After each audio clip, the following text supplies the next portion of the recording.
हम्म।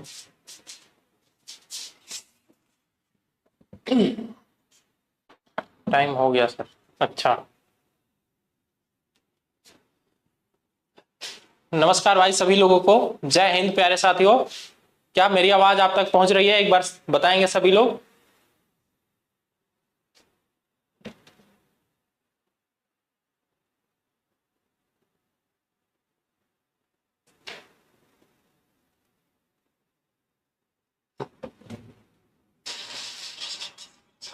ठीक है, हाँ पहुंच रही, मेरी आवाज आप तक पहुंच रही है तो चलिए अच्छी बात है। अभी तक आप सभी लोगों ने अपना पढ़ाई कर लिया होगा। प्लेलिस्ट आपकी काफी पहले कंप्लीट हो गई थी, पूरी क्वेश्चन सीरीज। तो उम्मीद करता हूं ऐसा कि आप सभी ने पूरी प्लेलिस्ट देखी होगी और काफी अच्छे तरीके से नोट्स वगैरह बना के अपनी पढ़ाई की होगी। ठीक है, आज हम लोग क्या करेंगे? आज हम लोग केवल और केवल रिवीजन सेशन करेंगे, मैराथन, मतलब कि एकदम सुपर फास्ट तरीके से, सुपर फास्ट स्पीड से आज हम लोग क्वेश्चंस को करने वाले हैं। ठीक है, यदि सब कुछ ठीक रहा, माइक वगैरह कोई भी इंटरवल, कोई भी इंटरप्शन नहीं आया बीच में, तो हम लोग पूरे क्वेश्चन लगभग 150 क्वेश्चन करेंगे आज के क्लास में। फिर बाकी का क्वेश्चन नेक्स्ट क्लास में करेंगे। ठीक है, ठीक है, तो चलिए स्टार्ट करते हैं। तो एक बार जोरदार तरीके से आप लोग स्वागत करेंगे। चलिए देखते हैं आज का अपना पहला क्वेश्चन। ठीक है, पहला क्वेश्चन है हमारा कि डीसी जनरेटर में एक्स के रूप में चिन्हित भाग का नाम क्या है? ये जो आपके सामने फिगर दिख रहा है, इसका नाम क्या है? ठीक है, इसमें यहां पे एक्स लिख दिया इसने, और एक्स लिख के पूछ लिया है कि भाई ये जो ऊपर वाला हिस्सा है ना, इस वाले हिस्से को क्या कहते हैं? तो आपने देखा था, हमने जब आपको बताया था वहां पे प्लेलिस्ट में, जब वहां पे मैं क्वेश्चन करा रहा था, तो मैं ऐसे कुछ फिगर लिया था, फिगर लेके आपको समझाया था कि देखो भाई ये आपका पूरा कम्यूटेटर का पार्ट होता है। कम्यूटेटर का ये वाला जो भाग है, ये आपका एंड कैप होता है। ठीक, और ये जो ऊपर आपको दिख रहा है माइका और कॉपर का बना रहता है, मतलब ताम्रखंड का ये बना हुआ भाग रहता है, ये ताम्रखंड का बना होता है। ठीक है, और ये आपका जो सबसे ऊपर वाला भाग है, ये क्या है? इसको हम लोग कम्यूटेटर राइजर कहते हैं। तो कम्यूटेटर राइजर आपको दिख रहा होगा ऑप्शन सी में, कम्यूटेटर राइजर। ठीक है, सभी लोगों की आंसर भी एकदम सही आ रहे हैं। तो चलिए अगले क्वेश्चन पे बढ़ जाते हैं। जनरेटर का नाम क्या है? इस जनरेटर का नाम आपसे पूछा है कि इस जनरेटर का नाम क्या है। ठीक है, differential long shunt compound, differential short shunt compound, cumulative short long shunt compound, या कम्युलेटिव शॉर्ट शंट कंपाउंड। तो देखो यहां पे सिंपल सी बात पहले ये समझना कि किसी भी मोटर का या किसी भी जनरेटर का पहचान करने के लिए हम लोग करते क्या है, उसमें पहले ये देखते हैं उसमें कितनी वाइंडिंग यूज की गई है, कितनी वाइंडिंग यूज की गई है, फील्ड वाइंडिंग कितनी यूज की गई है। तो सबसे पहले हम लोग काउंट करते हैं उसमें फील्ड वाइंडिंग की संख्या कितनी है, फील्ड वाइंडिंग की संख्या। ठीक है, तो इसमें दिखेगा आपको कि एक सर फील्ड वाइंडिंग हमें यहाँ पे दिख रही है, एक फील्ड वाइंडिंग हमें यहाँ पे दिख रही है, टोटल 2 फील्ड वाइंडिंग है। इसका मतलब सर कि ये तो हो जाएगा हमारा कौन सा जनरेटर होगा सर? कंपाउंड जनरेटर होगा। ठीक है, दो जैसे ही दिखा तो ये हमारा कंपाउंड जनरेटर हो गया। इतनी बात तो क्लियर है सर। अब कंपाउंड के 2 पार्ट होते हैं सर, कौन कौन से? एक होता है आपका डिफरेंशियल सर, और एक होता है आपका कम्युलेटिव। कम्युलेटिव तो डिफरेंशियल और कम्युलेटिव इन दोनों के बारे में हमने बताया था कि डिफरेंशियल आपका वो होता है जिसमें शंट फील्ड वाइंडिंग और सीरीज फील्ड वाइंडिंग के द्वारा उत्पन्न फ्लक्स क्या हो, एक दूसरे का अपोज करे, तो वो आपका डिफरेंशियल होता है। कंपाउंड में हमने क्या बताया था कि जब दोनों एक दूसरे को क्या करे, ऐड करे, एडिटिव पोलैरिटी का हो, तो वो आपका कम्युलेटिव होता है। ठीक है, यहाँ पे कौन सा है? तो ये आपका कौन सा हो जाएगा भाई? ये हो जाएगा आपका differential long shunt compound, differential long shunt compound. ठीक है, जैसा कि सभी लोग का आंसर भी आ रहा है ए ए ए ए। ठीक है, अब लॉन्ग शंट इसने क्यों कहा? देखो एक लॉन्ग शंट होता है, एक शॉर्ट शंट होता है। तो लॉन्ग शंट क्यों है ये? क्योंकि ये भाई इसका जो आपका सीरीज फील्ड वाइंडिंग और आर्मेचर है, ये दोनों शंट फील्ड वाइंडिंग के साथ पैरेलल में है। और यही जब ये बाहर की तरफ आ जाता है, जब ये यहां पे आ जाता है, ऐसे बाहर की तरफ आ जाता और ये कनेक्शन यहीं से ऐसे निकल जाता है, तब ये क्या बनता है? तब ये बनता है हमारा शॉर्ट शंट। ठीक है, तो ये आपका लॉन्ग शंट है, ऑप्शन ए एकदम करेक्ट है। चलिए अगले क्वेश्चन की तरफ बढ़ते हैं हम लोग। देखिए यहाँ पे हमने सारे जितने भी आपके टाइप्स है डीसी जनरेटर के, सारे टाइप्स हमने यहाँ पे ले रखा है और सबके फिगर आपके सामने है। तो चलिए मैं एक बार थोड़ा सा फिगर को भी डिस्कस कर ही देता हूं, थोड़ा सा कर देता हूं, ठीक है। ये आपका देखो सीरीज फील्ड वाइंडिंग का उदाहरण, सीरीज फील्ड वाइंडिंग का फिगर है, ठीक है। ये आपका शंट फील्ड वाइंडिंग का है। सीरीज फील्ड वाइंडिंग इसको क्यों बोला हमने, क्योंकि इसमें जो हमारी फील्ड वाइंडिंग है आर्मेचर के साथ सीरीज में जुड़ी हुई है, आर्मेचर के साथ सीरीज में जुड़ी हुई है, इसलिए हमने इसको बोल दिया सीरीज, ठीक है।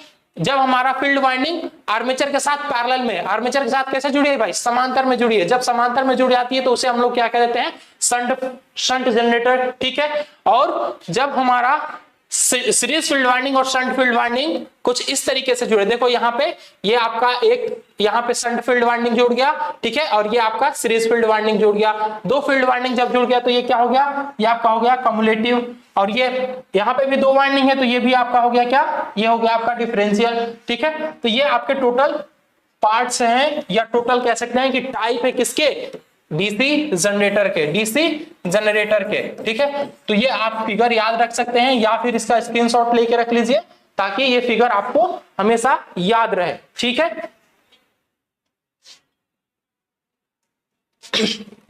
एग्जाम डेट चेंज हो गई है, कौन बता रहा है कि एग्जाम डेट चेंज हो गई भाई। चलो आगे देखिए, ये क्वेश्चन बोला है आपसे कि डीसी जनरेटर में प्रेरित ईएमएफ की दिशा ज्ञात करने के किस नियम का उपयोग किया जाता है, ईएमएफ की दिशा ज्ञात करने के लिए किस नियम का उपयोग किया जाता है।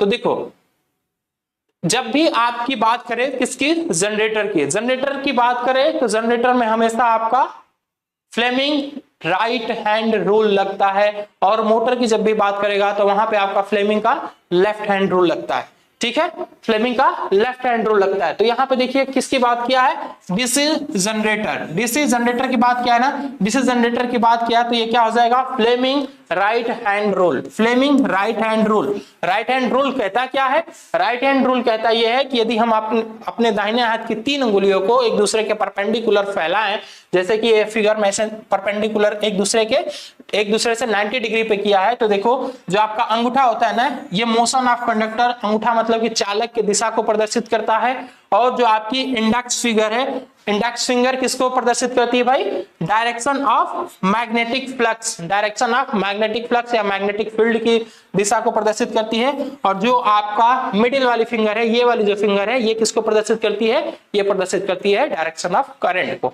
डायरेक्शन ऑफ करंट को। इसको शॉर्ट में ऐसे भी याद रख सकते हैं, FBI, ठीक है। चलो ठीक है, तो यहां से आपका डी एकदम करेक्ट आंसर बन जाएगा। अगले क्वेश्चन पे बढ़ते हैं हम लोग। अगला क्वेश्चन बोला है कि which formula is used to calculate the generated EMF in DC generator. DC generator में ईएमएफ का फॉर्मूला बताना है आपको। ईएमएफ का फॉर्मूला तो मुझे लगता है कि सबको याद होना चाहिए। ईएमएफ का फॉर्मूला क्या होता है यार, E = P phi NZ upon 60A, जहां पर P आपका क्या है, P है आपका नंबर ऑफ पोल, ठीक है। फाई क्या है भाई, फ्लक्स पर पोल है, फ्लक्स पर पोल है। और N क्या है भाई, N आपका स्पीड है, स्पीड ऑफ मोटर कह दीजिए, स्पीड ऑफ कंडक्टर कह दीजिए। Z क्या है, ये आपका टोटल आर्मेचर कंडक्टर है, टोटल आर्मेचर कंडक्टर है, ठीक है। और ये क्या है, A यहाँ पे क्या है, A आपका नंबर ऑफ पैरेलल पाथ है, नंबर ऑफ पैरेलल पाथ, ठीक है। देख लीजिए यहाँ पे फॉर्मूला मैच करा लीजिए, कहाँ पे कौन सा सही होगा, P phi ZN upon 60A, यहाँ पे C ऑप्शन एकदम सही होता हुआ दिख रहा है, ठीक है ना। चलो ईएमएफ की गणना करने का सूत्र क्या है, ईएमएफ की गणना करने का सूत्र क्या है। नेक्स्ट क्वेश्चन पे आ जाइए। जिस क्वेश्चन का भी आप लोग आंसर दे रहे हैं, आंसर देते टाइम पे आप एक काम करेंगे कि वो क्वेश्चन संख्या लिख देंगे और इसके बाद फिर आप आंसर करेंगे, ठीक है ना। चलो 5 का सी देखो, जनरेटर के केस में क्या होता है, जनरेटर के केस में आपका जो बैक ईएमएफ होता है या जो आपका ईएमएफ जनरेट होता है वो किसके बराबर होता है, वो बराबर होता है V + IaRa, V + IaRa, ठीक है। मोटर के केस में ये फॉर्मूला कितना हो जाता है, V - IaRa, V - IaRa, ठीक है। तो यहाँ पे कौन सा ऑप्शन सही हो जाएगा, यहाँ पे 5 का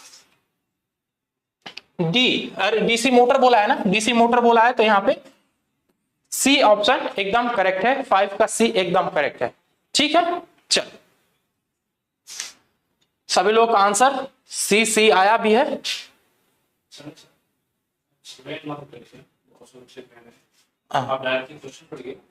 ठीक। डीसी जनरेटर में एक्स के रूप में चिन्हित भाग का नाम बताना है ना? शुरू में जो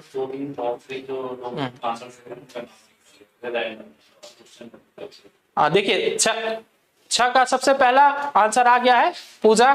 पूजा कचहरी, क्या लिखा है भाई? कचहरी है कचरी है, नाम कुछ अजीब टाइप सा है, तो चलिए कोई बात नहीं। हाँ, इसका नाम क्या है भाई? 6 का डी डी डी, सब लोग आंसर कर रहे हैं। चलो 6 का डी एकदम फुल सू, सब लोग करेक्ट आंसर दे रहे हैं। ठीक है, 6 का डी देख भी लीजिए। यहाँ पे हमने पहले से फिगर ले भी रखा था इसका, तो ये आपका 6 का डी एकदम करेक्ट आंसर बनेगा। ठीक है, कहाँ गया ये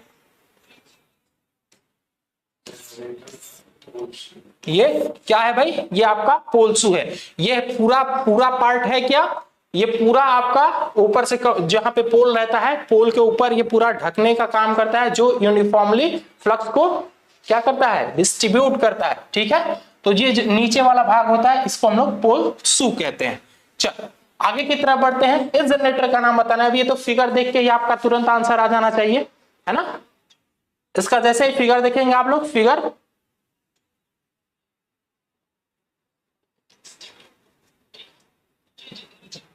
हाँ, नेक्स्ट क्वेश्चन पे आ जाइए सब लोग।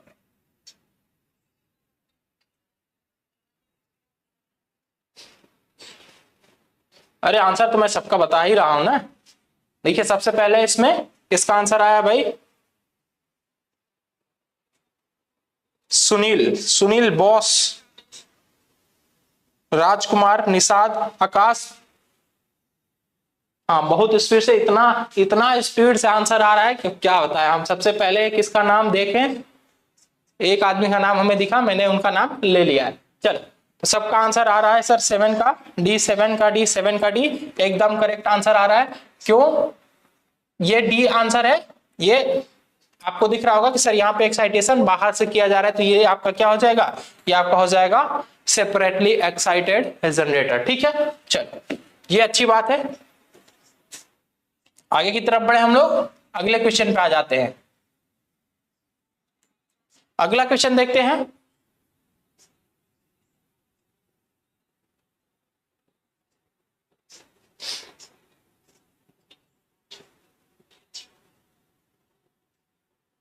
बार बार बफरिंग कर रहा है भाई, ये आपके तरफ से प्रॉब्लम हो सकता है।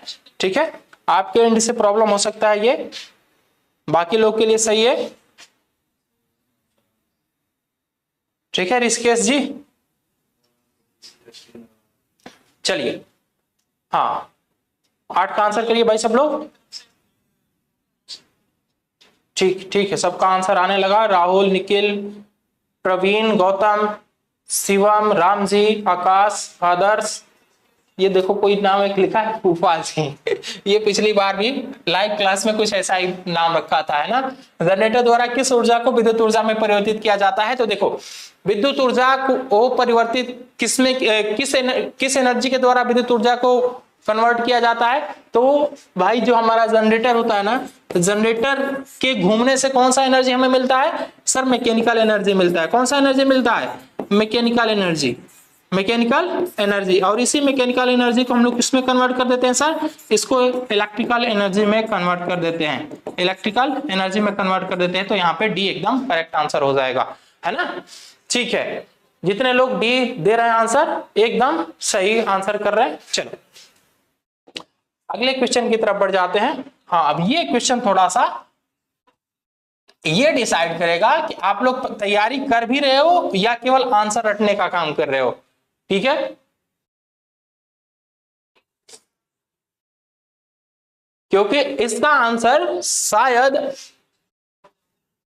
नहीं दिया हुआ है आपके पीडीएफ में, तो हो सकता है कि कुछ लोग अब जो रटने वाले, केवल क्वेश्चन रटने वाले होंगे, उनका आंसर यहां पे नहीं आएगा।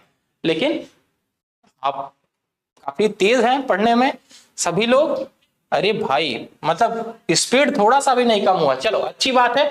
देखो यहाँ पे भी आपको बस यही डिसाइड करना है कि इसमें डिफरेंशियल है सर या कंपाउंड कम्युलेटिव है, डिफरेंशियल है या कम्युलेटिव है। तो हमने अभी आपको कुछ देर पहले बताया था कि डिफरेंशियल में क्या होता है कि सीरीज फील्ड वाइंडिंग और शंट फील्ड वाइंडिंग के द्वारा जो फ्लक्स जनरेट होता है वो फ्लक्स जब एक दूसरे का अपोज करते हैं तो वहां पे क्या हो जाता है, हमारा डिफरेंशियल हो जाता है, और जब एक दूसरे का सहयोग करते हैं तो वो हमारा कम्युलेटिव हो जाता है। यहां पे जो दिया हुआ है फिगर, ये किसका है, तो ये आपका है differential compound, differential compound generator का दिया हुआ है सर। ओनली निम्मी से आएगा एग्जाम, हाँ हाँ वहीं से आएगा। नहीं, ये डिफरेंशियल कंपाउंड जनरेटर नहीं है सर। क्या है ये है आपका कम्युलेटिव कंपाउंड जनरेटर। क्या है, कम्युलेटिव कंपाउंड जनरेटर, ठीक है। कम्युलेटिव कंपाउंड जनरेटर है क्योंकि ये जहां ये इसमें जो करंट की डायरेक्शन है, यही करंट की डायरेक्शन डिसाइड करती है कि इसमें हमारा ये कम्युलेटिव है या डिफरेंशियल है, ठीक है। चलो आगे की तरफ बढ़ते हैं, देखते हैं अगला क्वेश्चन को। अगला क्वेश्चन बोला है कि जनरेटर का सिद्धांत क्या है। जनरेटर का सिद्धांत क्या है, देखो भाई जनरेटर जो है आपका ये फ्लेमिंग के राइट हैंड रूल पे चलता है, ये बात एकदम करेक्ट है। लेकिन जितनी भी आपकी मशीनें हैं, इलेक्ट्रिकल मशीनें हैं, सभी इलेक्ट्रिकल मशीन किस सिद्धांत पे चलती हैं, तो सभी इलेक्ट्रिकल मशीन जो है वो आपके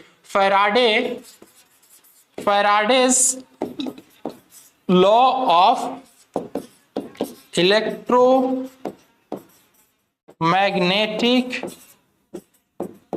इंडक्शन लॉ, ठीक है। ये जो आपका फैराडे साहब का लॉ है या जो नियम है, ये नियम हर एक मशीन के लिए, जितनी भी आपकी इलेक्ट्रिकल मशीनें हैं सारी मशीनों पे ये नियम एप्लीकेबल होता है। तो यहाँ पे ऑप्शन आपका कौन सा सही हो जाएगा, यहाँ पे आपका ऑप्शन डी एकदम करेक्ट हो जाएगा, ठीक है ना, एकदम करेक्ट हो जाएगा डी। चल आगे की तरफ बढ़ते हैं। गतिशील रूप से प्रेरित ईएमएफ के लिए सूत्र क्या है, आप सभी को पता होगा। E इक्वल टू क्या होता है भाई, E equal to I B L sine theta, I B L sine theta. V L तो यहाँ पे आई वी एल भी है, कोई बात नहीं, यहाँ पे आई को हम लोग वी बना लेंगे, V L V sine theta, ठीक है। यदि करंट नहीं दिया हुआ है तो वहां पे हम लोग वी वेलोसिटी, ठीक है, यहाँ पे वी क्या दिखाता है, वेलोसिटी को दर्शाता है, तो V L V sine theta, यहाँ पे सी एकदम करेक्ट आंसर बनेगा। जो कि देखो कुछ लोग इसमें बी भी कर रहे हैं, भाई बी नहीं करना है, यहाँ पे V L V sine theta हो जाएगा। चलो अगले क्वेश्चन पे आ जाते हैं हम लोग। अगला क्वेश्चन बोला है आपसे कि चुंबकीय क्षेत्र की दिशा ज्ञात करने के लिए किस नियम का उपयोग किया जाता है। चुंबकीय क्षेत्र की दिशा ज्ञात करने के लिए किस नियम का उपयोग किया जाता है। तो देखो केवल चुंबकीय क्षेत्र की दिशा ज्ञात करनी है ना, तो यहाँ पे आपका रहना तो चाहिए जो आपका हथेली का नियम होता है, पाम रूल जो होता है, वो ऑप्शन में रहना चाहिए, लेकिन वो ऑप्शन में दिया नहीं है। यदि वो ऑप्शन में नहीं दिया हुआ तो भाई हम लोग पढ़ रहे हैं जनरेटर का ही क्वेश्चन है, तो यहाँ पे क्या हो जाएगा, हमारा फ्लेमिंग राइट हैंड रूल एकदम करेक्ट हो जाएगा, है ना। हाँ 12 का डी, 12 का डी, भाई फ्लेमिंग लेफ्ट हैंड रूल नहीं होगा। जितने लोग सी दे रहे हैं भाई उसको थोड़ा सा करेक्ट करके डी कर लेंगे। चलो आगे की तरफ आ जाते हैं। अगला क्वेश्चन बोला है आपसे कि ये मशीन का कौन सा भाग है, मशीन का ये कौन सा भाग है। तो ये आपको दिख रहा होगा कि भाई ये ऐसा ही हमारा मशीन सर बाहर से ऐसा ही दिखता है, या इसकी बाहरी संरचना कुछ ऐसी ही होती है, जिससे ये ऊपर हमारा टर्मिनल बॉक्स होता है, दो हमारा ये आई वोल्ट होते हैं, ये इसका फ्रेम होता है। तो इसको संयुक्त रूप से हम लोग क्या कहते हैं, इसको संयुक्त रूप से हम लोग योक कहते हैं, या फिर फ्रेम कहते हैं, या फिर क्या कहते हैं, फ्रेम कहते हैं। तो यहाँ पे डी एकदम करेक्ट आंसर हो जाएगा, ठीक है ना। हाँ देखो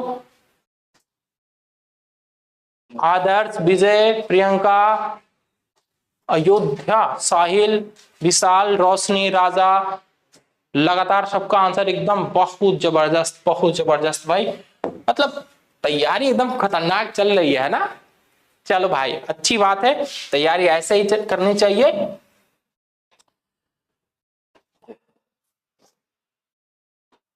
देखो भाई कुछ आपके जो ज्यादा ज्ञानी लोग है ना, इनसे दूर ही रहे। देखिए जैसे एक है कोई क्या कह रहे हैं भाई, शॉर्ट वीडियो वाले कह रहे हैं कि पीडीएफ चेंज हो गया है, तो इन पीडीएफ चेंज हो गया है तो कहां से आ गया आएगा क्वेश्चन यार, पीडीएफ चेंज नहीं हुआ है, सारा का सारा क्वेश्चन वही है। पीडीएफ की जगह पे अब आपको क्या दे दिया गया है, अब आपको दे दिया गया है केवल 3 प्रैक्टिस सेट, ठीक है। पीडीएफ अब आपको भारत स्किल वाली वेबसाइट पे नहीं मिलेगी। तो बार बार ये कमेंट ना करें, शॉर्ट वीडियो जो हैं ये बार बार एक ही कमेंट को ना करें। चलो भाई ये आपका पूरा मशीन का पार्ट था, हमने एक बार पूरा पार्ट आपको दिखा दिया। चलो अगले क्वेश्चन पे हम लोग बढ़ जाते हैं, इधर उधर की बातें नहीं करेंगे, हम लोग सीधे रिवीजन के लिए आए हैं, तो वो जो भी बीच में डिस्टर्ब करने वाले लोग होंगे उनके बारे में हम लोग सुनेंगे नहीं। चलो 4 पोल डीसी जनरेटर के डुप्लेक्स लैप वाइंडिंग में कितने समानांतर रास्ते हैं, कितने समानांतर रास्ते हैं ये आपसे पूछा है। तो देखो यार इसका सीधे फार्मूला ये होता है कि जितना समांतर पथ होता है ना, जितना पोल की संख्या होती है, पोल्स की संख्या जितनी होती है उतना आपका क्या हो जाता है, उतना आपका हो जाता है समांतर पथ।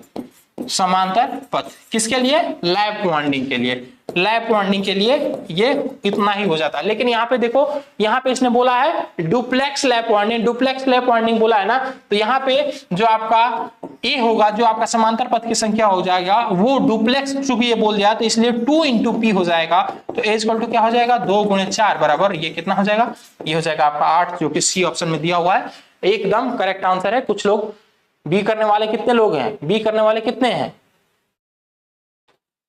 14 का सी, 14 का सी, 14 का सी, एकदम करेक्ट, एकदम करेक्ट। हाँ 2 × मल्टीप्लाई, देखो एसएम इलेक्ट्रिकल ने एकदम लिखा भी है कि सर ये 8 क्यों हुआ, ये बहुत अच्छी बात है। कभी इसीलिए मैं बार बार बोलता हूं कि क्वेश्चंस के आंसर को आप लोग थोड़ा लिखते चलिए।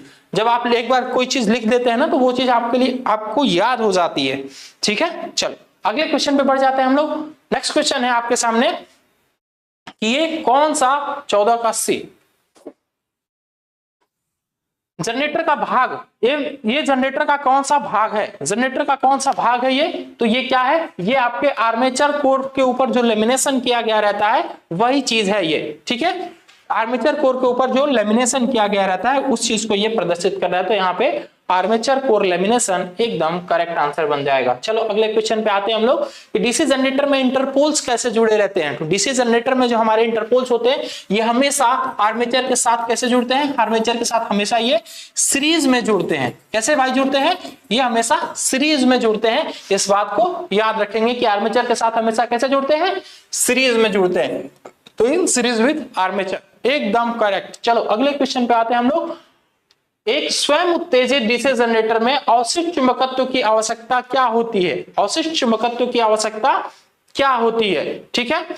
तो यहां पे देखेंगे ये कि हम लोग जो हमारा ये रेडिजुअल मैग्नेटिज्म है, रेडिजुअल मैग्नेटिज्म इतना मायने रखता है किसी भी डीसी जनरेटर में कि यदि ये पूरी तरीके से खत्म हो जा रहा है तो मशीन को चाहे जितना स्पीड से घुमा लो कोई भी वोल्टेज नहीं बनता है, ठीक है। तो ये वोल्टेज बनाने के काम में आता है आपका अवशिष्ट चुंबकत्व, ठीक है। तो यहाँ पे बिल्ड अप द वोल्टेज, यहाँ पहला ही ऑप्शन सही हो जाएगा। बाकी ऑप्शन भी देख लेते हैं, reduce the field current, reduce armature, ये सब बेकार है, एकदम पहला ही ऑप्शन करेक्ट हो जाएगा, जो कि एकदम खतरनाक बहुत जबरदस्त। अभी देखो कोई एक 14 वाले आंसर पे ही रुका हुआ है भाई, थोड़ा सा आप और आगे आ जाइए, आप पीछे चल रहे हैं, ठीक है ना।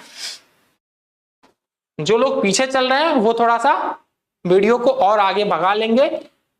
कुछ लोग अभी 13, 14 नंबर, 15 नंबर क्वेश्चन पे फंसे हुए। चलो अगले क्वेश्चन पे आ जाइए।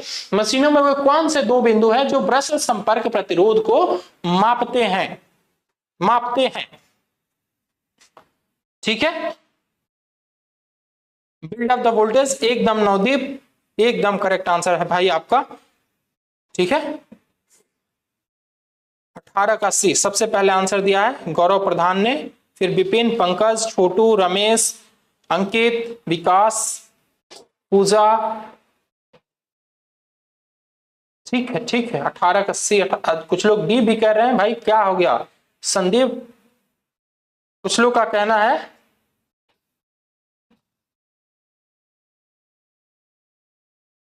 ये डी वाले कौन लोग हैं, डी वाले लोग कौन है भाई, डी वाले लोग थोड़ा सा आंसर को करेक्ट करें। मशीनों में वे कौन से दो बिंदु हैं जो ब्रश संपर्क प्रतिरोध को मापते हैं?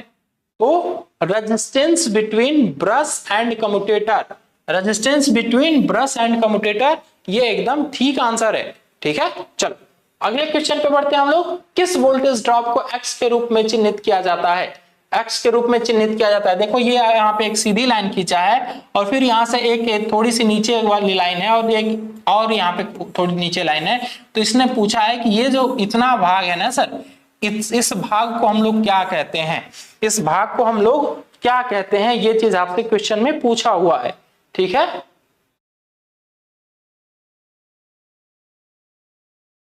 ये चीज आपसे क्वेश्चन में पूछा हुआ है।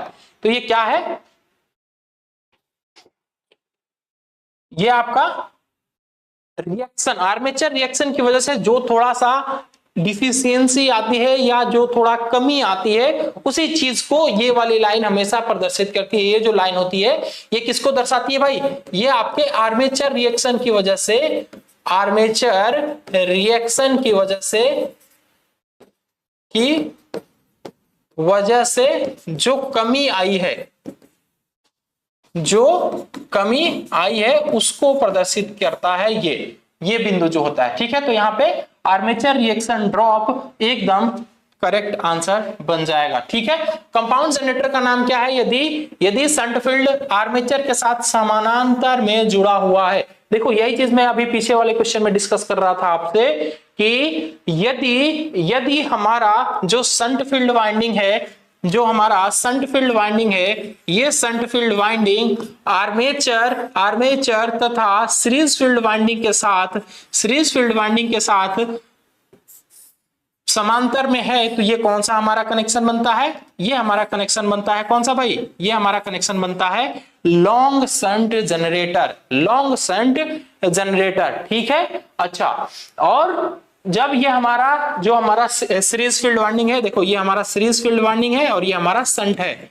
ये हमारा शंट है। ठीक है, और जब यही वाला वाइंडिंग यहां बाहर की तरफ आ जाता है तो ये क्या बन जाता है? ये बन जाता है हमारा शॉर्ट शंट, शॉर्ट शंट। ठीक है, चलिए तो यहां पे क्या बोला है क्वेश्चन में? कंपाउंड जनरेटर का नाम क्या है? यदि शंट फील्ड आर्मेचर के साथ समानांतर में है, केवल आर्मेचर के साथ समानांतर में है, मतलब ये वाला कहां है? ये वाला आपका बाहर है। ये यदि बाहर है तो इसका मतलब है, इसका मतलब क्या है कि सर ये आपका कौन सा मोटर हो जाएगा या ये आपका कौन सा मशीन हो जाएगा? तो ये आपका मशीन होगा sir short shunt, short shunt. ठीक है, देखो ये कुछ इस तरीके से कनेक्शन इसका बनता है, इसका कनेक्शन कुछ इस तरीके से बनता है।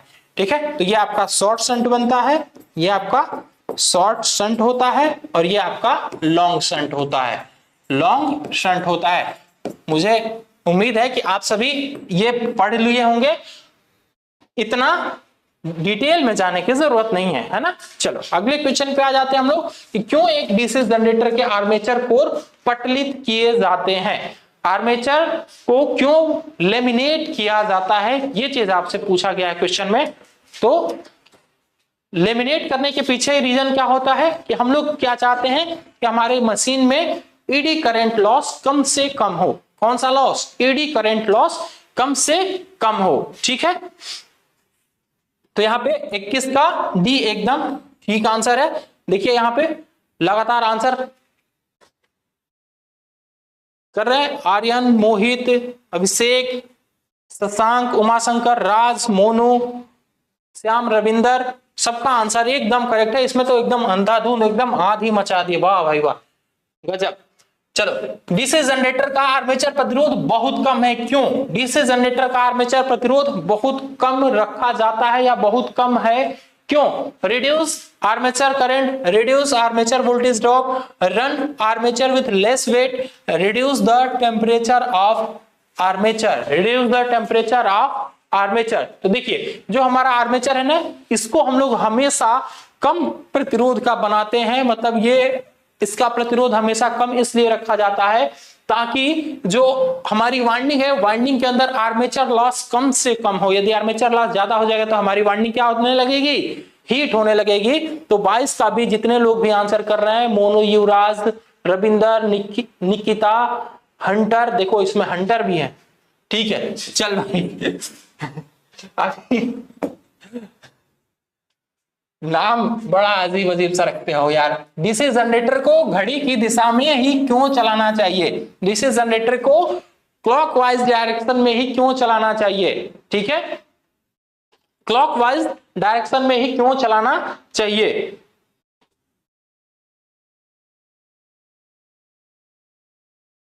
हाँ, आगे की अगले क्वेश्चन पे आ जाइए, अगले क्वेश्चन पे आइए, 23 नंबर पे। 23 का भी सबसे पहले सोमेश कुमार ने आंसर किया है, फिर नीतीश भारद्वाज, दीपक, मनोज, आदित्य। ठीक है, ठीक है, ठीक है, सबका आंसर एकदम करेक्ट है कि इसको हमेशा क्लॉकवाइज डायरेक्शन में इसलिए चलाया जाता है ताकि हम लोग प्रोटेक्ट कर सके किसको? रेडिजुअल मैग्नेटिज्म को। यदि एंटी क्लॉकवाइज डायरेक्शन में हम लोग चला देते हैं मशीन को तो हमारा जो रेडिजुअल मैग्नेटिज्म है ये मशीन का वो खत्म हो जाता है। यदि रेडिजुअल मैग्नेटिज्म खत्म हो जाएगा तो फिर मोटर हमारी या जो हमारी जनरेटर होगी ये वोल्टेज नहीं जनरेट कर पाएगी, वोल्टेज नहीं बना पाएगी। ठीक है, तो यहाँ पे बी एकदम ठीक आंसर बन जाएगा। चलिए अगले क्वेश्चन पे आ जाते हैं। बड़े डीसी जनरेटर में घुमावदार क्षतिपूर्ण क्यों प्रदान किए जाते हैं? ठीक है, क्या बोला है कि why compensating winding is provided in large DC generator. अच्छा, कंपनसेटिंग वाइंडिंग क्यों यूज किए जाते हैं ये चीज आपसे पूछा हुआ है ना। आदर्श सिंह का कहना है कि सर कोई चीटिंग कर रहा है। अरे भाई छोड़ दो, दूसरा क्या करे, तुम उस पर फोकस करो ना, क्वेश्चन देखो। ठीक है, मतलब ये इंडिया में ऐसा होता है कि पड़ोसी में क्या चल रहा है, पड़ोस में क्या चल रहा है ये हम देखेंगे, अपना काम नहीं करेंगे। भाई चुपचाप पढ़ाई कर लो। चलो आओ इधर, टाइम वेस्ट नहीं करना है, सीधा एकदम फटाफट क्वेश्चन का आंसर देना है। हाँ, 24 का सी एकदम करेक्ट आंसर है भाई। 24 का सी, जितने लोग भी दे एकदम बेहतरीन। ठीक है, क्यों किया जाता है भाई? ताकि न्यूट्रलाइज किया जा सके किसको? आर्मेचर रिएक्शन इफेक्ट को। Armature reaction effect, armature reaction का इफेक्ट कितने तरीके से होता है? दो होता है ना आपका। कौन कौन सा होता है? एक आपका होता है क्रॉस मैग्नेटाइजिंग, एक होता है आपका डीमैग्नेटाइजिंग। तो इनको खत्म करने के लिए हम लोग कंपनसेटिंग वाइंडिंग और इंटरपोल्स का यूज करते हैं। ठीक है, तो आर्मेचर रिएक्शन को न्यूट्रलाइज करने के लिए हम लोग क्या करते हैं? हम लोग यूज करते हैं कंपनसेटिंग वाइंडिंग को यूज करते हैं। ठीक है, डीसी जनरेटर के वोल्टेज का निर्माण करने में विफल होने का क्या कारण है? विफल होने का क्या कारण है? तो हमने आपको अभी कुछ देर पहले बताया कि एक कारण क्या हो सकता है कि जो हमारा रेडिजुअल मैग्नेटिज्म है, रेडिजुअल मैग्नेटिज्म खत्म हो गया हो, मैग्नेटिज्म खत्म हो गया हो। ठीक है, चलो पहले मैं आपका आंसर देख लेता हूं, थोड़ा नकल कर ले, है ना? नहीं, नकल नहीं करेंगे, मैं पहले आंसर लिख देता हूं, इसके बाद फिर आपका देखूंगा कि सबसे पहले आंसर को, हालांकि दिख रहा है अमरजीत ने आंसर सबसे पहले किया। ठीक है, ये अच्छी बात है। सी बता रहे हैं। हाँ, एक तो कारण ये हो जाता है और एक कारण ये हो जाता है कि जो हमारा क्रिटिकल रेजिस्टेंस है ना, क्रिटिकल रेजिस्टेंस ये फील्ड रेजिस्टेंस से कम हो जाए। फील्ड रेजिस्टेंस से कम हो जाए। ठीक है, तो ये दो कारण होते हैं आपके वोल्टेज के ना बनने के। ठीक है, वोल्टेज ना बनने के। तो यहां पे ऑप्शन कौन सा है? फील्ड रेजिस्टेंस एवं क्रिटिकल रेजिस्टेंस, सी ऑप्शन में दिया हुआ है। अब देखो यहां पे हमने थोड़ा सा, मतलब जो इसके टेक्निकल वर्ड है इसको हमने उल्टा लिख दिया है। हमने क्रिटिकल रेजिस्टेंस पहले लिख दिया है और फील्ड रेजिस्टेंस बाद में लिखा है, तो इसमें आप लोग परेशान नहीं होंगे। 25 का सी, देखो कुछ लोग डी भी बता रहे हैं। भाई मेरे क्रिकेट वर्ल्ड थोड़ा समझ जाओ भाई, ये आपका सी नहीं, सी वाला आंसर एकदम करेक्ट है, डी नहीं। ठीक है, चलो जनरेटर का नाम क्या है? यदि इसका क्षेत्र आर्मेचर के समानांतर जुड़ा हुआ है। यदि इसका क्षेत्र, कौन सा क्षेत्र? इसका क्षेत्र आर्मेचर के समानांतर जुड़ा हुआ है। What is the name of generator if it's field is connected in parallel with armature? ठीक है, अच्छा, आर्मेचर के साथ पैरेलल में जुड़ा हुआ है इसका फील्ड वाइंडिंग, तो ये क्या हो जाएगा? ये हो जाएगा हमारा शंट जनरेटर। ये तो एकदम छोटी सी बात है, इतनी छोटी सी बात तो सभी लोग को आता है ना? ये एकदम छोटू सा क्वेश्चन था। चलो भाई ठीक है, ठीक है, बहुत जबरदस्त। मतलब छोटा सा क्वेश्चन आया नहीं कि आंसर एकदम तूफान की तरह देते हैं सब। चलो भाई, अच्छी बात है। डीसी जनरेटर में पोल शू का उद्देश्य क्या होता है? देखो अभी कुछ देर पहले आपका पोल शू आया था ना, तो जहां पे हमने आपको बताया था कि इसका काम ये होता है कि ये फ्लक्स को यूनिफॉर्मली डिस्ट्रीब्यूट करे चारों तरफ। क्या करे? यूनिफॉर्मली डिस्ट्रीब्यूट करे। यही काम होता है आपके पोल शू का। ठीक है, हाँ। तो 27 का डी, 27 का डी, डी डी एकदम करेक्ट, बहुत जबरदस्त। चलो भाई, क्या कर रहा है भाई? Spread out flux uniformly in the कहां? Air gap. जो रोटर और स्टेटर के बीच में एयर गैप होता है उसके अंदर यूनिफॉर्मली डिस्ट्रीब्यूट करे किसका? फ्लक्स का। यही काम होता है आपके पोल शू का, और इसीलिए वो थोड़ा सा वी शेप में या कर्व शेप में बनाया जाता है। ठीक है, चलो अगले क्वेश्चन की तरफ आ जाते हैं कि डीसी जनरेटर में स्प्लिट रिंग का क्या कार्य है? स्प्लिट रिंग का कार्य क्या होता है? मैं सबका नाम नहीं ले पा रहा हूं भाई, जितने लोग आंसर दे रहे हैं, क्योंकि इतना स्पीड से, इतना तेजी से नाम आ रहा है कि सबका नाम पढ़ना मुश्किल है। ठीक है, लेकिन नाम मैटर नहीं करता है, मैटर ये करता है कि मैं लास्ट में एक पोल जनरेट करूंगा। जब पूरे क्वेश्चन, आज के जितने क्वेश्चन हम करेंगे, जब खत्म हो जाएगा क्लास, तो मैं एक पोल जनरेट करूंगा। उसमें मैं आपसे ये पूछूंगा कि आप कितना में से कितना क्वेश्चन सही किए। ठीक है, ये चीज मायने रखता है। तो ये आप जरूर काउंट करते चलेंगे कि आपके कितने क्वेश्चन सही हो रहे हैं। ठीक है, और अभी तक भाई लाइक बड़ा कम दिख रहा है हमको यार, लाइक थोड़ा कर दो। मतलब इसमें दिक्कत नहीं है ना? थोड़ा ये वाला इस हाथ के इस अंगूठे को थोड़ा सा कष्ट दो और एक बार लाइक वाले बटन पे भी क्लिक कर दीजिए भाई। क्लास को करने के लिए थोड़ा मेहनत करना पड़ता है। ठीक है, चलिए, हाँ, क्वेश्चन क्या बोला है कि डीसी जनरेटर में स्प्लिट रिंग का कार्य क्या होता है? स्प्लिट रिंग का कार्य आपसे पूछा गया है ना? स्प्लिट रिंग का कार्य क्या होता है कि ये सभी करंट को कलेक्ट करता है और कलेक्ट करके किसी एक डायरेक्शन में फ्लो करने का काम करता है आपका स्प्लिट रिंग। ठीक है, तो ये इसका मेन काम क्या होता है? इसका मेन काम ये होता है कि ये करंट को कलेक्ट करे, सभी करंट को क्या करे? एक तरफ कलेक्ट करे। ठीक है, ठीक है, चलिए। जनरेटर में ब्रश बनाने के लिए किस सामग्री का यूज किया जाता है? तो ब्रश बनाने के लिए हम लोग किसका यूज करते हैं भाई? ब्रश बनाने के लिए हम लोग कार्बन का यूज करते हैं। किसका यूज करते हैं? कार्बन का यूज करते हैं। ब्रश बनाने के लिए हम लोग किसका यूज करते हैं? कार्बन का यूज करते हैं। ठीक है, चल, कार्बन एंड ग्रेफाइट। ग्रेफाइट क्या है? ये भी आपका कार्बन का ही एक अयस्क है। तो यहाँ पे कार्बन एंड ग्रेफाइट एकदम करेक्ट आंसर बनेगा। क्यों डीसी जनरेटर अपने अवशिष्ट चुंबकत्व को खो देता है? अवशिष्ट चुंबकत्व को क्यों खो देता है? क्योंकि या तो हमारी मशीन जो है काफी दिन तक यूज में ना आई हो, इस वजह से भी खो देता है, या फिर हमारी मशीन को क्या किया गया हो? एंटी क्लॉकवाइज डायरेक्शन में घुमा दिया गया, तो भी हमारे मशीन के अंदर से रेडियल मैग्नेटिज्म खत्म हो जाता है। तो देख लेते हैं हमारे पास ऑप्शन क्या क्या है। Heavy short circuit in load, running without load continuously. ठीक है, कंटिन्यूअस रनिंग विदाउट ब्रेक एकदम गलत है। ठीक है, change of direction of rotation very often, ये आंसर एकदम ठीक है। डी आंसर एकदम करेक्ट है। ठीक है, हिंदी में ऑप्शन बोलिए सर। अच्छा, रोटेशन की दिशा अक्सर बदलती है। अरे भाई हिंदी लिखा तो है, पढ़ लिया करो थोड़ा सा भाई। मतलब इंग्लिश बोलना आसान होता है, इस वजह से मैं हिंदी मतलब क्या कहते हैं, इंग्लिश वाला पढ़ लेता हूं। चलो अब मैं हिंदी वाला ही पढ़ूंगा। एक जनरेटर में योक और ध्रुव के माध्यम से चुंबकीय सर्किट कैसे पूरा होता है? चुंबकीय सर्किट कैसे कंप्लीट होता है? ठीक है, क्षेत्र कुंडली के द्वारा, आर्मेचर कोर के द्वारा, पटलित कोर के द्वारा, या आर्मेचर में वाइंडिंग कंडक्टर के द्वारा। आर्मेचर में वाइंडिंग कंडक्टर के द्वारा। तो किससे के द्वारा कंप्लीट होगा भाई? भाई विशाल गुप्ता, मतलब एकदम लगातार बी बी बी बी, अरे कहां तक लिखते जाओगे भाई? ठीक है, एक बार भी यदि आप आंसर कर रहे हैं तो भी ठीक है, चल कोई बात नहीं।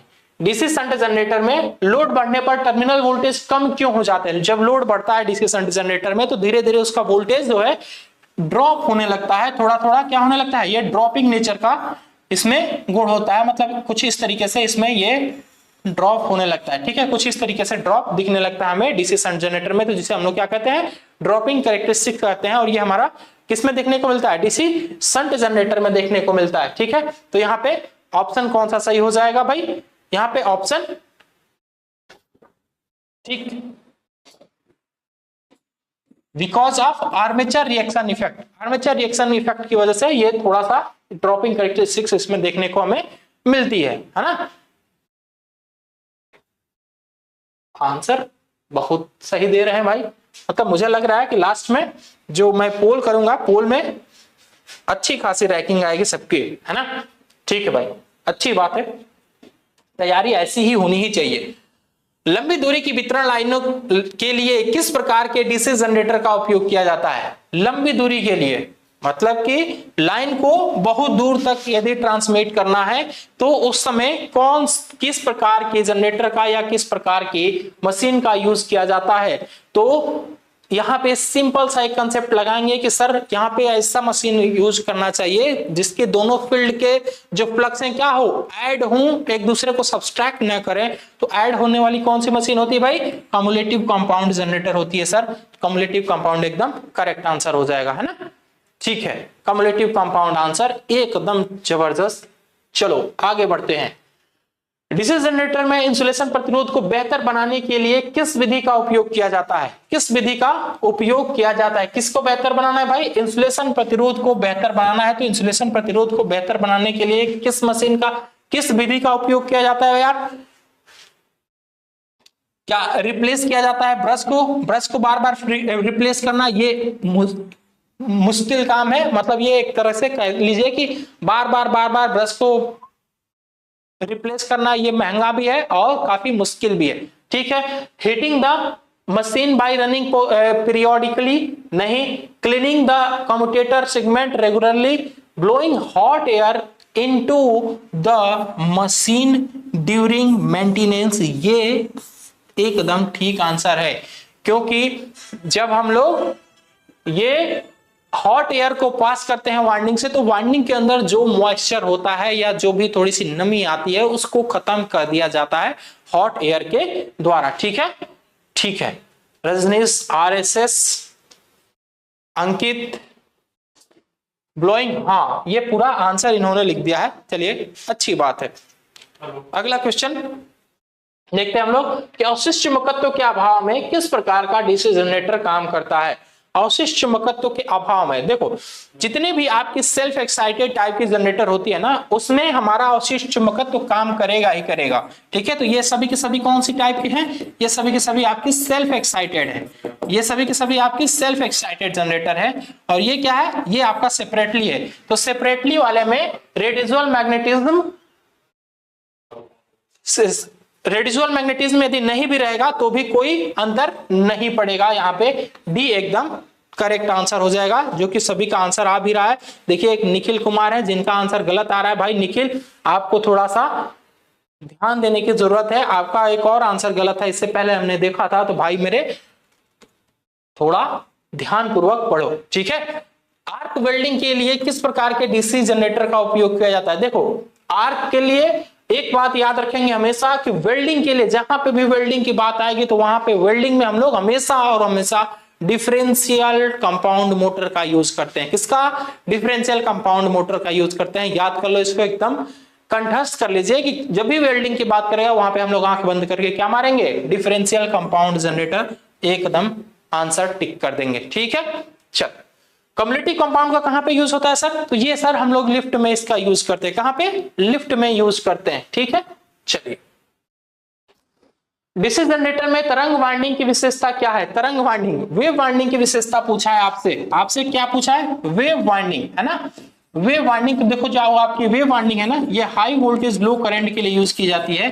High voltage low current, high voltage low current. जो आपकी लैप वाइंडिंग होती है ये किस लिए यूज किया जाती है भाई? तो लैप वाइंडिंग हमारी जो होती है ये हाई करंट लो वोल्टेज के लिए यूज की जाती है। High current low voltage, low voltage, ठीक है। तो यहाँ पे वेव वाइंडिंग की बात किया है, तो high voltage low current, high voltage low current कहाँ पे है, low current, low current high voltage, C option में दिया हुआ है, जो कि एकदम ठीक आंसर है। और आप सभी का भी आंसर एकदम सही आ रहा है। मनीष, आकाश, राजा, आदर्श, ललित, लाल बहादुर, ठीक है, प्रवीण, ठीक ठीक, सबका आंसर देखो। अभी अभी कोई एक मनीष है, ये अभी 14 नंबर क्वेश्चन पे है भाई मेरे, आप लाइव आ जाओ, ठीक है, बाद में क्वेश्चन पीछे देख लेना, आप लाइव आ जाओ, ठीक है।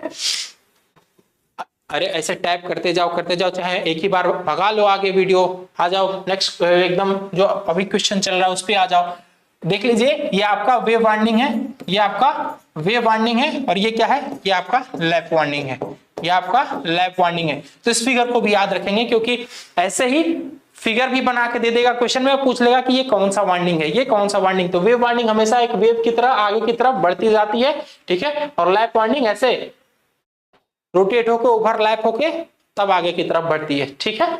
तो ये आपका लैप वेव वाइंडिंग है, और ये आपका लैप वाइंडिंग है। चलिए आगे की तरफ बढ़ते हैं हम लोग। जनरेटर में कम्यूटेटर संयोजन में प्रयुक्त प्रतिरोध का उद्देश्य क्या है, प्रयुक्त प्रतिरोध का उद्देश्य क्या होता है, कहां पे, कहां के प्रतिरोध का पूछा है कि जनरेटर में कम्यूटेटर संयोजन में प्रयुक्त प्रतिरोध, कम्यूटेटर के संयोजन में जो हमारा प्रतिरोध यूज किया जाता है उसका उद्देश्य क्या होता है, ठीक है।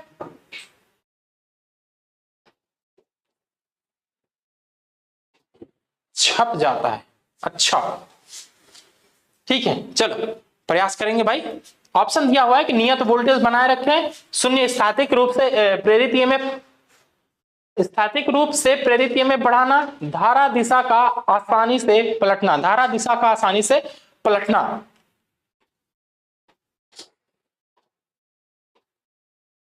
ठीक है भैया, क्रेजी क्रेजी, हमने आपकी बात सुन लिया है, अब बार बार उस चीज लिखने की जरूरत नहीं है, अब आप क्वेश्चन पे फोकस करिए, ठीक है। आंसर दीजिए, आंसर फटाफट, आंसर आने चाहिए, सबके सबके आंसर आने चाहिए, ठीक है ना। हाँ एकदम करेक्ट, क्या बोले हैं सर, मेरा कमेंट जा रहा है कि नहीं, आप बार बार बोल रहे हैं, अरे भाई क्वेश्चन भाई मेरे, मैं लास्ट में आपकी बातें भी सुन लूंगा, जो दिक्कत होगी वो भी बता देना। अभी पहले पढ़ लेते हैं, पहले पढ़ाई करना जरूरी है, क्योंकि इस समय अब बहुत ही बहुमूल्य समय चल रहा है आपके लिए, मतलब इतना बहुमूल्य कि यही चीज डिसाइड करेगा कि आप कितना परसेंटेज लेके आ रहे हो, ठीक है। आज से 1 महीना पहले की पढ़ाई को सब छोड़ दीजिए, पेपर से 2 दिन पहले, 1 दिन पहले जो पढ़ाई होती है वो मायने रखती है कि आप कितना परफॉर्म करने वाले हो, ठीक है। चलो, डीसी जनरेटर में ठोस पोल शू का उपयोग क्यों किया जाता है, ठोस पोल शू का उपयोग क्यों किया जाता है, क्यों किया जाता है भाई। तो आपने कहा कि सर चुंबकीय पथ के रिलक्टेंस को कम करने के लिए हम लोग ठोस पोल शू का यूज करते हैं, जो कि एकदम ठीक आंसर है, एकदम करेक्ट आंसर है, सभी लोगों ने आंसर एकदम सही दिया है।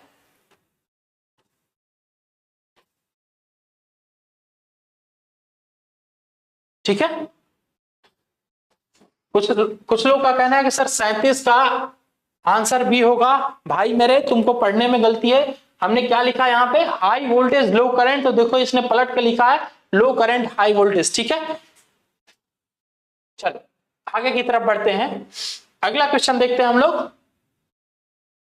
अरे यार ये तो क्वेश्चन का आंसर पहले ही दिख जाएगा आपको, है ना। चलो, बड़ी क्षमता के डीसी जनरेटर के योग को बनाने के लिए किस धातु का उपयोग किया जाता है, किस धातु का उपयोग किया जाता है, बोलेंगे साथी, सभी लोग बोलेंगे भाई। जय श्री राम, जय श्री राम।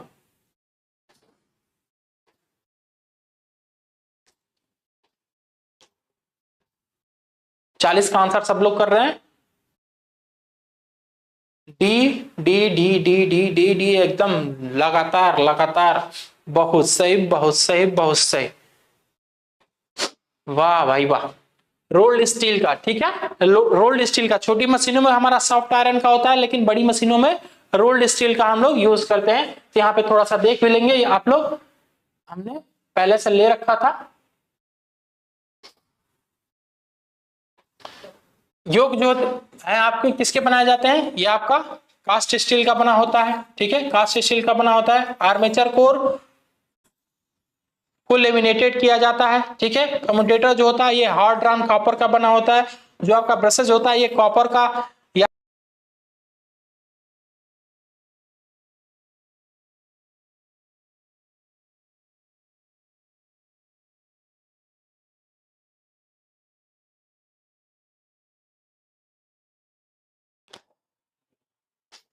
ठीक है सर। हाँ हाँ हाँ ठीक है, थोड़ा सा कुछ प्रॉब्लम था। चलो अगले क्वेश्चन की तरफ आ जाते हैं हम लोग। डीसी जनरेटर में स्प्लिट रिंग का कार्य क्या है? स्प्लिट रिंग का कार्य क्या है? देखो अभी कुछ देर पहले इसने यही क्वेश्चन बोला था, जहां पे आंसर आप लोगों ने कर दिया था, फिर से यही क्वेश्चन आ गया है आपके सामने। तो ठीक है, अभी सही हो गया, अभी सही हो गया भाई। थोड़ा सा हम लोग की तरफ एकदम मूसलाधार बारिश हो रही है, तो इस वजह से कभी इंटरप्शन हो सकता है, तो उसके लिए परेशान नहीं होना है भाई, छोटा मोटा इंटरप्शन चलता है, ठीक। चलो आ जाओ आ जाओ आ जाओ, सब लोग आ जाओ। हाँ ठीक है ठीक है। 41 का बी बी बी बी एकदम। ज्योति चौहान, फार्मिंग, टीना ढाबी। अरे भाई टीना ढाबी आईएएस भी आ गए क्या? मतलब नाम अजीब अजीब रखते हो आप लोग। चलो भाई, makes output in the unidirection, किस वजह से?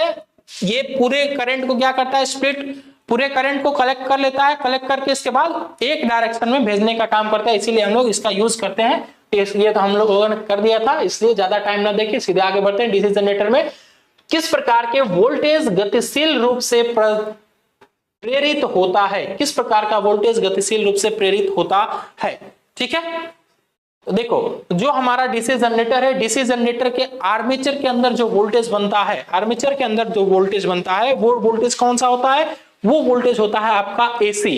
कौन सा होता है? एसी। और जो हमारा कम्यूटेटर लगा है, कम्यूटेटर का काम होता है कि वो एसी वाले वोल्टेज को डीसी में कन्वर्ट करे। एसी वाले वोल्टेज को क्या करे? एसी टू डीसी करता है कौन? कम्यूटेटर। कम्यूटेटर किसके केस में? जनरेटर के केस में, जनरेटर के केस में, ठीक है। तो इसीलिए जो हमारा जनरेटर के अंदर कम्यूटेटर लगा होता है, इसको हम लोग मेटल रेक्टिफायर भी कहते हैं। मेटल रेक्टिफायर भी इसीलिए इसको कहते हैं, ठीक है ना। तो यहाँ पे अल्टरनेटिंग वोल्टेज एकदम करेक्ट आंसर हो जाएगा। और यहीं पे जब हम लोग बात करने लगते हैं मोटर की, तो मोटर में जो हमारा कम्यूटेटर लगा रहता है वो डीसी को एसी में कन्वर्ट करता है। डीसी को एसी में कन्वर्ट करने वाले डिवाइस का नाम क्या होता है? इन्वर्टर होता है सर, ठीक है। तो यहाँ पे सी एकदम ठीक आंसर है। चलो अगले क्वेश्चन की तरफ बढ़ते हैं हम लोग। अगला क्वेश्चन बोला है आपसे कि एक्स के रूप में चिन्हित स्लॉट का उद्देश्य क्या है? ये जो आपका स्लॉट दिख रहा है ना, ये जो छोटा सा कटा हुआ भाग दिख रहा है, ये जो छोटा सा कटा हुआ भाग दिख रहा है, इसका काम क्या होता है? ये सिंपल सी बात है कि सर ये एक तरह का लॉक है, जो किस लिए यूज किया जाता है? जो इसलिए यूज किया जाता है कि इसी के अंदर की डाल देते हैं हम लोग, और ये हमारे सॉफ्ट पे आसानी से लॉक बना रहता है, ठीक है। तो to fix the key way, to fix the key वे एकदम ठीक आंसर है। पहला ही आंसर हमारा एकदम सही हो गया, ठीक है, पहला ही आंसर हमारा सही हो गया।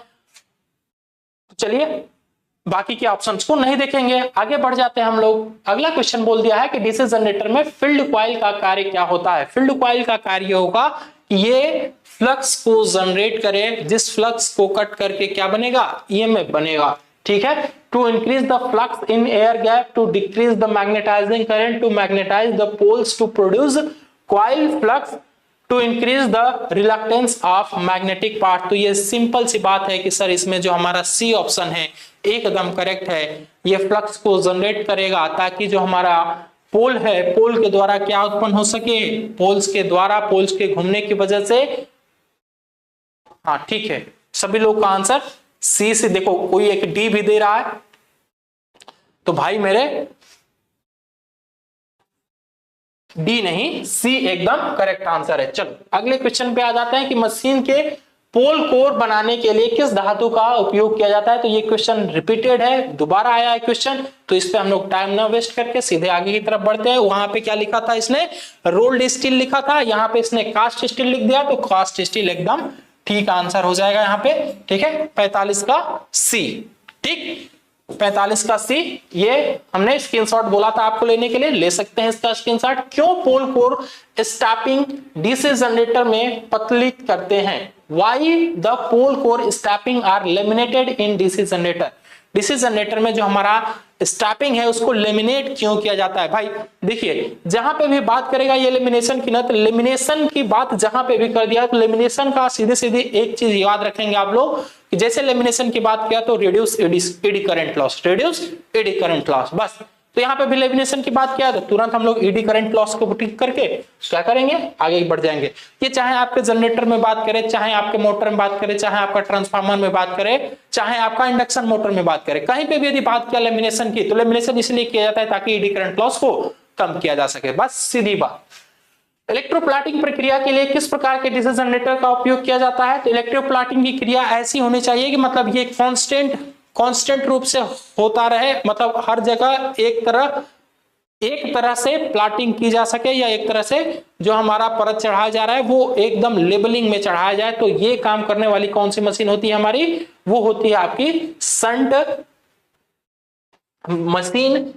शंट मशीन के द्वारा क्या होता है, वोल्टेज हमें आउटपुट पे कंटिन्यूअस मिलता है, या इसका आउटपुट वोल्टेज क्या होता है, हमेशा कांस्टेंट बना रहता है। तो इसलिए हम लोग शंट जनरेटर का यूज करते हैं इसमें, ठीक है। डीसी जनरेटर में कंपनसेटिंग वाइंडिंग का उद्देश्य क्या होता है? अभी आपने देखा कुछ देर पहले, कंपनसेटिंग वाइंडिंग का उद्देश्य क्या था? आर्मेचर के द्वारा जो आर्मेचर इफेक्ट उत्पन्न हो रहा था उसको न्यूट्रलाइज करना, ये आपका कंपनसेटिंग वाइंडिंग का काम था, और इंटरपोल्स का भी काम यही होता है, ठीक है। तो यहां पे ऑप्शन देख लेंगे हम लोग कि क्या क्या है। न्यूट्रलाइजिंग द डीमैग्नेटाइजिंग इफेक्ट दे दिया है, डीमैग्नेटाइजिंग इफेक्ट और क्रॉस मैग्नेटाइजिंग इफेक्ट हमने अभी आपको कुछ देर पहले बताया है कि आर्मेचर रिएक्शन आपका दो तरीके का इफेक्ट दिखाता है। कौन कौन सा? एक होता है आपका डीमैग्नेटाइजिंग इफेक्ट,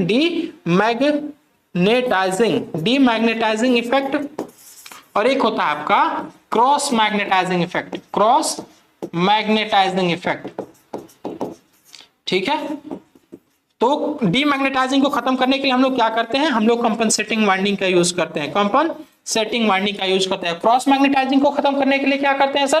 तो इसके खत्म करने के लिए हम लोग इंटरपोल्स का यूज कर लेते हैं, ठीक है। चलो अगले क्वेश्चन पे आ जाते हैं कि यदि शंट प्रतिरोध फील्ड प्रतिरोध, अरे इंग्लिश में पढ़ लेता हूं मैं इसका, ठीक है। चलो क्या बोला है भाई इंग्लिश में कि what is the effect if shunt field resistance is above than critical resistance? critical resistance से यदि ये अधिक हो जाए, critical resistance से तो क्या होगा भाई? तो सभी लोगों ने कहा कि सर यदि हमारा शंट रेजिस्टेंस या shunt field resistance critical resistance से बड़ा हो जाएगा तो उस समय कोई भी वोल्टेज नहीं बनेगा, अभी कुछ देर पहले हमने पढ़ा था, या कुछ हजार साल पहले, अरे भाई मेरे याद करो, अभी मुश्किल से 10-15 क्वेश्चन पहले हमने आपको बताया था कि दो कारण हो सकते हैं आपके मशीन के वोल्टेज ना बनने का। पहला कि रेडिजुअल मैग्नेटिज्म खत्म हो गया हो, दूसरा कि जो हमारा क्रिटिकल रेजिस्टेंस का मान है फील्ड रेजिस्टेंस से कम हो गया हो, ठीक है। चलो तो उम्मीद करता हूं ये बात आप समझ गए होंगे अच्छे तरीके से। चलिए अगले क्वेश्चन की तरफ आ जाते हैं। लाल बहादुर का आंसर एकदम करेक्ट है सर। MPITO के लिए स्टडी मटेरियल क्लास नोट। चलो भाई यहाँ पे हम लोग CBT एग्जाम की तैयारी कर रहे हैं, अभी बाकी की बात बाद में करेंगे। डीसी जनरेटर में आर्मेचर प्रतिक्रिया का प्रभाव क्या होता है? तो आर्मेचर प्रतिक्रिया के द्वारा आउटपुट वोल्टेज क्या हो जाता है? यदि आर्मेचर प्रतिक्रिया उत्पन्न हो रहा है तो उससे आउटपुट वोल्टेज घटने लगता है। हमारा जो आउटपुट वोल्टेज होता है वो क्या हो जाता है भाई? आउटपुट वोल्टेज घट जाता है।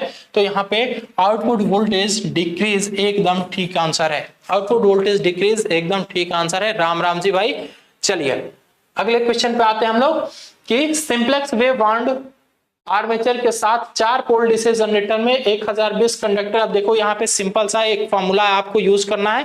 एक फॉर्मूला सीधे आप यूज करेंगे क्या? E =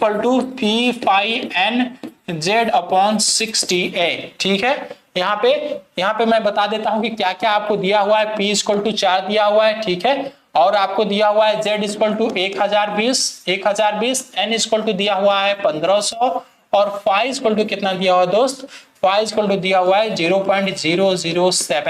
0.007 और एक बात याद रखेंगे कि इसने वेव वाइंडिंग बोला है, वेव वाइंडिंग के लिए हमेशा a इक्वल टू कितना होता है, वेव वाइंडिंग के लिए हमेशा a इक्वल टू होता है आपका 2, ठीक है। बस ये वैल्यू पुट अप कर दो, 4 multiplied by 0.007 multiplied by 1020 multiplied by 1500 divide by 60 गुणे 2, इसको इससे काट दो 2 बार में, ठीक है, 1 0 से इसको काट दो और ये आपका 25 चौका 150 हो जाएगा। ये टोटल कंप्लीट करोगे तो ये कितना आ जाएगा आपका, ये आपका आ जाएगा 357 वोल्ट, जो कि सी ऑप्शन में दिया हुआ है, एकदम करेक्ट आंसर है, ठीक है। चलो भाई, चलो आगे की तरफ आ जाते हैं। कैलकुलेशन ज्यादा देर तक करना नहीं है, आगे की तरफ बढ़ जाना है सीधे सीधी, ठीक है। चलो, बड़े डीसी जनरेटर में आर्मेचर प्रतिक्रिया के प्रभाव को कैसे बेअसर किया जाता है। अरे भाई क्या बात है, क्या बात है, क्या बात है सर, बेअसर। भाई मेरे चंदन कुमार, यहां पे रोने से कुछ नहीं होगा, ठीक है। बार बार एक ही चीज को लिखने का कोई फायदा नहीं है, ठीक है दोस्त। चलिए चुपचाप पढ़ाई करिए, बाकी लोगों को भी पढ़ने दीजिए।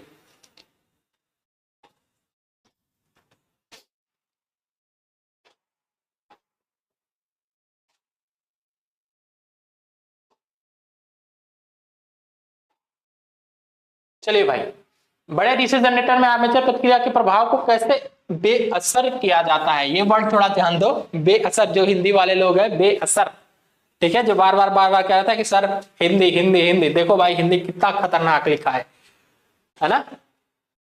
तो इसको बेअसर करने के लिए क्या करते हैं यार, इसको बेअसर करने का 2 तरीका है, एक इंटरपोल्स का यूज करते हैं, एक कंपनसेटिंग वाइंडिंग का यूज करते हैं। तो यहाँ पे कंपनसेटिंग वाइंडिंग यूज किया जाएगा, यहाँ पे ए ऑप्शन एकदम करेक्ट हो जाएगा, ठीक है। चलिए ठीक है भाई, आगे की तरफ बढ़ते हैं। डीसी जनरेटर में क्या प्रभाव होता है अगर इसे लंबे समय तक बंद रखा जाए। हमने अभी आपको कुछ देर पहले बताया ना कि यदि हमारी मोटर लंबे समय तक छोड़ दी जाती है, लंबे समय तक यूज नहीं की जाती है, तो उसका जो रेडिजुअल मैग्नेटिज्म है वो खत्म हो जाता है, ठीक है। और दूसरा एक कारण हमने और आपको बताया रेडिजुअल मैग्नेटिज्म खत्म होने का, कि यदि मशीन को उल्टी डायरेक्शन में घुमा दिया जाए, उल्टी डायरेक्शन में घुमा दिया जाए तो भी उसका रेडिजुअल मैग्नेटिज्म खत्म हो जाता है, ठीक है। तो यहाँ पे देखेंगे field coil resistance increase, armature resistance increase the armature reaction losses its residual magnetism, जो कि डी ऑप्शन में दिया हुआ है, एकदम करेक्ट आंसर है, एकदम ठीक आंसर है, ठीक है। तो जो पॉइंट थोड़ा बताया जा रहा है ना, उस पॉइंट को भी नोट करते जाइए, ठीक है, क्योंकि ये मतलब समराइज्ड में डिटेल्स आपको देता हूं, छोटी छोटी डिटेल्स जो देता हूं उसको नोट कर लीजिए। कि जैसे हमने आपको बताया अवशिष्ट चुंबकत्व खत्म होने के कारण, तो 2 कारण हमने बता दिया। अब वो दोनों कारण आप चाहें तो नोट कर लीजिए एक जगह, नोट किए रहेंगे तो आगे भी भविष्य में भी आपको काम देगा, ठीक है। ऐसे आपको काफी बुक पढ़ना पड़ेगा, तब जाके आप इसका ये दोनों पॉइंट निकाल पाएंगे। चलो यहाँ पे भी सीधे सीधे एक न्यूमेरिकल दे दिया है और इसका भी वही फॉर्मूला यूज करना है, equal to P phi N Z upon 60a। लेकिन यहाँ पे एक बात का ध्यान देंगे आप लोग, ये लैप बाउंड की बात किया तो यहाँ a इक्वल टू पी हो जाता है, a इक्वल टू पी हो जाता है, तो अब हमारा ये फॉर्मूला चेंज हो जाएगा, e equal to phi N Z upon 60, ठीक है। तो फाई की वैल्यू रख देंगे 0.04 मल्टीप्लाइड बाई एन की वैल्यू आपके कितने दे रखा है भाई, 1000 दिए रखा है, 1000 हमने रख दिया। और फिर आपका कंडक्टर कितना है, कंडक्टर की संख्या 600 है, बटा में ये कितना हो गया 60, तो ये 10 बार में कट जाएगा, ये 10 बार में कट जाएगा। तो आपको ऐसे भी दिख रहा है कि ये कितना हो जाएगा, ये हो जाएगा आपका 10,000 में जब इसका मल्टीप्लाई करेंगे तो ये 640 वोल्ट हो जाएगा, 640 वोल्ट, ठीक है, 640 वोल्ट, एकदम ठीक आंसर है। बी फॉर बहुत अच्छा क्वेश्चन नहीं भाई, डी डी डी डी में आइए, डी में आइए। और लाइक इतना कम है, वही तो मैं भी कह रहा हूं कि लाइक थोड़ा कम है भाई। Like king of Mirzapur Guddu Pandit ji, थोड़ा लाइक बढ़ाइए, ठीक है, लाइक बढ़ाइए भाई, लाइक बढ़ाइए। चलो चलो चलो चलो चलो आगे की तरफ बढ़ते हैं हम लोग, टाइम भी नहीं कर कंज्यूम करना है आपका। जल्दी से जल्दी हम लोग पूरा रिवीजन अपना कंप्लीट करेंगे। यदि मुख्य क्षेत्र का प्रवाह जनरेटर में विकृत हो जाए तो प्रेरित ईएमएफ पर क्या प्रभाव पड़ेगा? प्रेरित ईएमएफ पर क्या प्रभाव पड़ेगा? देखो भाई, जब हमारा वोल्टेज डिस्टॉर्टेड हो जाएगा, सर मेरा नाम लीजिए लोकेश शनिचरे है या शनिचर है, क्या है? लोकेश। ठीक है भाई, हमने आपका नाम ले लिया। चलो, यदि मुख्य क्षेत्र का प्रवाह डीसी जनरेटर में विकृत हो जाए तो प्रेरित ईएमएफ पर क्या प्रभाव पड़ेगा? सिंपल सी बात है। इसने सीधे सीधे क्या बोला है? इसने बोला है कि सर यदि हमारी मशीन में आर्मेचर रिएक्शन हो रहा है तो उसका आउटपुट वोल्टेज घटेगा या बढ़ेगा? सिंपल सी बात है सर, घटेगा। क्या होगा सर? घटेगा। तो यहाँ पे बी ऑप्शन टिक करेंगे और आगे बढ़ जाएंगे। इससे पहले अभी कुछ देर पहले ये क्वेश्चन आया था, बस इसको थोड़ा दूसरे फॉर्म में लिख दिया है। ठीक है, दूसरे फॉर्म में लिख दिया, मतलब कि अरे कहावत कही जाती है ना कि वही सियार है बस पूंछ रंग के आ गया है ना। बस एक कहावत कही जाती है अपने तरफ कि वही सियारा है बस पूंछ अपना बदल लिया है। तो क्वेश्चन वही था, बस थोड़ा सा क्या हो गया था, चेंज कर लिया था लैंग्वेज को। डीसी जनरेटर में ब्रश भारी स्पार्किंग का कारण क्या है? ब्रश में भारी स्पार्किंग हो रही है, भाई साहब क्या ही बताए, इतना स्पार्किंग हो रही है कि मतलब मशीन पूरी जल जाएगी। तो इसका कारण क्या हो सकता है? Short circuit in field winding, short circuit in armature winding, MNA GNA position change. देखो यार, मजाक में हम लोगों ने डीसी जनरेटर के पूरे क्वेश्चन कर लिया है। यहाँ पे डीसी जनरेटर का पूरा चैप्टर कंप्लीट हो गया। ठीक है, डीसी जनरेटर का चैप्टर कंप्लीट हो गया है। एमएनए जीएनए की पोजीशन को चेंज करने की वजह से क्या होता है? आपका भारी स्पार्किंग होता है। ठीक है, अच्छा, एमएनए और जीएनए का फुल फॉर्म आप सभी बता देंगे जल्दी से। एमएनए जीएनए का फुल फॉर्म सभी लोग बता देंगे, जल्दी से लिखेंगे। क्या ये लिख रहे हैं बार बार? इलेक्ट्रॉनिक्स का नवाबी छोरा, हेलो सर, क्या बोल रहे हैं भाई? इलेक्ट्रॉनिक्स का भी प्लीज सर, इलेक्ट्रॉनिक्स का भी प्लीज। ठीक है भाई, हो जाएगा। ठीक है, अंकित 9x ब्लॉग भाई, देखो वो कॉलेज के ऊपर डिपेंड करता है। कोई कॉलेज वाले अलाउ भी कर देते हैं, जो गवर्नमेंट कॉलेज होते हैं वो अक्सर नहीं अलाउ करते हैं, तो आप मोहर लगवा के जाएं तो ज्यादा अच्छा है। ठीक है, चलिए। ठीक है, विकास जी जल्दी से, विकास पासवान जल्दी से इसका आंसर बताइए। एमएनए जीएनए का full form magnetic neutral axis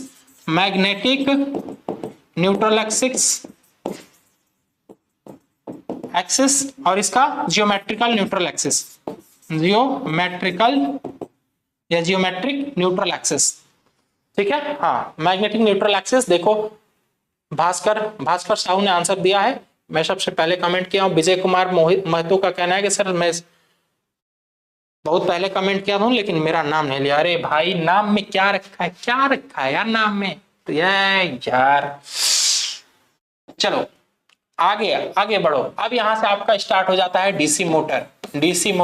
अभी तक क्या चल रहा था आपका? डीसी जनरेटर का चैप्टर चल रहा था। अब यहां से आपका स्टार्ट हो जाता है डीसी मोटर। तो फिर से एक बार पूरी एनर्जी के साथ सब लोग एक बार थम्स अप करेंगे और नए चैप्टर को फुल एनर्जी के साथ, उसी जोश के साथ फिर से पूरे चैप्टर को कंप्लीट करेंगे हम लोग। ठीक है, तो एक बार मैं आपसे पूछना चाहता हूं कि हाउ द जोश, अभी जोश कैसा है?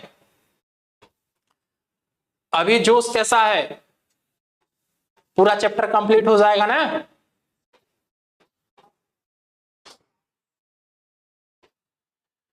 ठीक है झारखंडी भाई, चलो जल्दी से आंसर बताओ। आर्मेचर वाइंडिंग प्रतिरोध मापने के लिए किस उपकरण का उपयोग किया जाता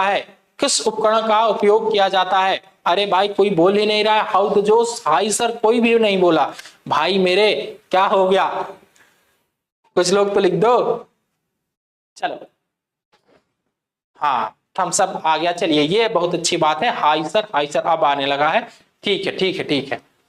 चलो तो फिर डीसी मोटर के पूरे चैप्टर को हम लोग कंप्लीट करते हैं। 1 घंटा लगा है, 1 घंटे में हम लोगों ने उसको कंप्लीट कर लिया। अब 1 घंटे के अंदर ही इसको भी कंप्लीट करेंगे, ठीक है। चलिए, तो 57 का सब लोग आंसर कर रहे हैं sir. D D D D D D, देखो कुछ ए भी, ए करने वाले भी है। अरे यार ए वाले कौन है, ए वाले कौन है, ए वाले सुधर जाओ, सुधर जाओ। चलो, यहाँ पे केल्विन डबल ब्रिज, देखो केल्विन डबल ब्रिज का यहाँ पे यूज क्यों किया जा रहा है, क्योंकि हमारी जो आर्मेचर वाइंडिंग है इसका रेजिस्टेंस कम से कम होना चाहिए, इसका रेजिस्टेंस कम से कम होना चाहिए। और निम्नतम रेजिस्टेंस को मापने के लिए हम लोग किस ब्रिज का, किस उपकरण का यूज करते हैं, तो निम्नतम रेजिस्टेंस को मापने के लिए हम लोग हमेशा केल्विन डबल ब्रिज मेथड का यूज करते हैं। तो यहाँ से एक और छोटा सा क्वेश्चन बन सकता है कि निम्नतम प्रतिरोध को मापने के लिए किस उपकरण का यूज किया जाता है, तो वो आपका केल्विन डबल ब्रिज होता है, ठीक है। तो यहाँ पे डी एकदम करेक्ट आंसर बनेगा। चलिए अगले क्वेश्चन पे आ जाते हैं कि शॉर्ट और ओपन सर्किट के लिए आर्मेचर वाइंडिंग का परीक्षण करने के लिए किस उपकरण का उपयोग किया जाता है, किस उपकरण का उपयोग किया जाता है, टॉन्ग टेस्टर का, इंटरनल ग्राउलर का, एक्सटर्नल ग्राउलर का या डिजिटल ग्राउलर का। तो एक बात हमेशा यहाँ पे याद रखेंगे कि जब हम लोग बात करते हैं डीसी मोटर की, जब हम लोग बात करते हैं डीसी मोटर की, तो डीसी मोटर में आर्मेचर वाइंडिंग का परीक्षण करने के लिए हम लोग हमेशा एक्सटर्नल ग्राउलर का यूज करते हैं। किसका यूज करते हैं भाई,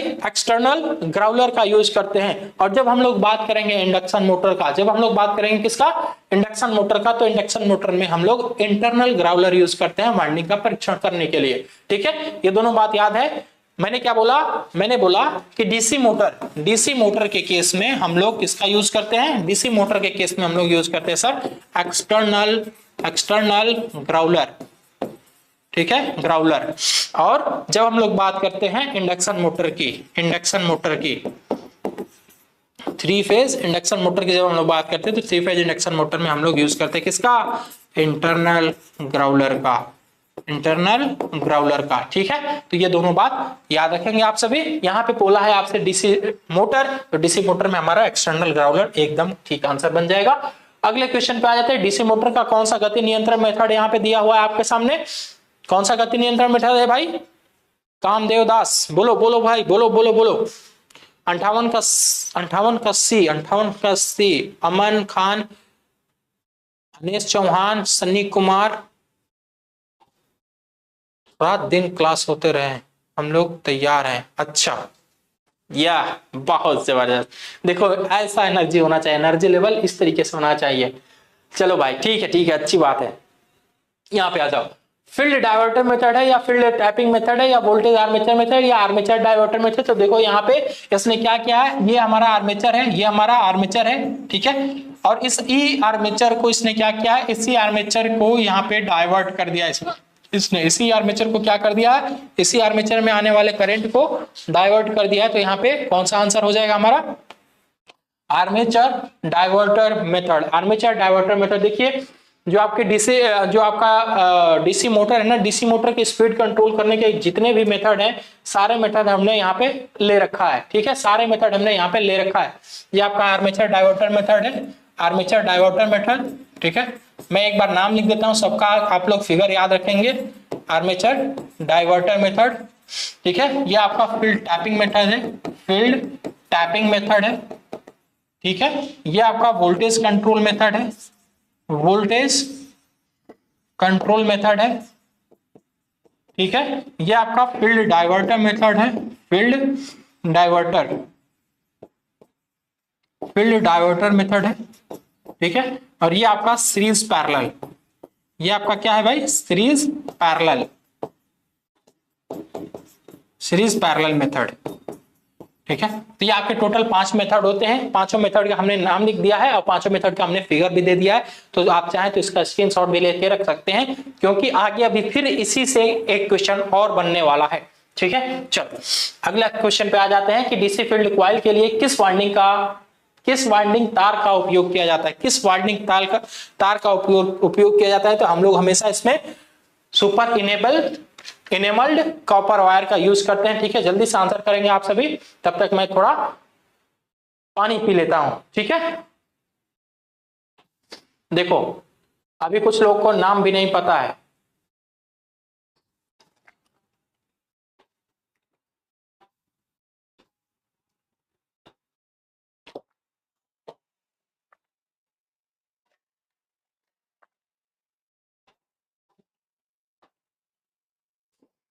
भाई नाम बता दो, जिन लोगों को नाम पता है नाम बता देंगे एक बार, ठीक है। Super enabled copper wire, super enabled copper wire,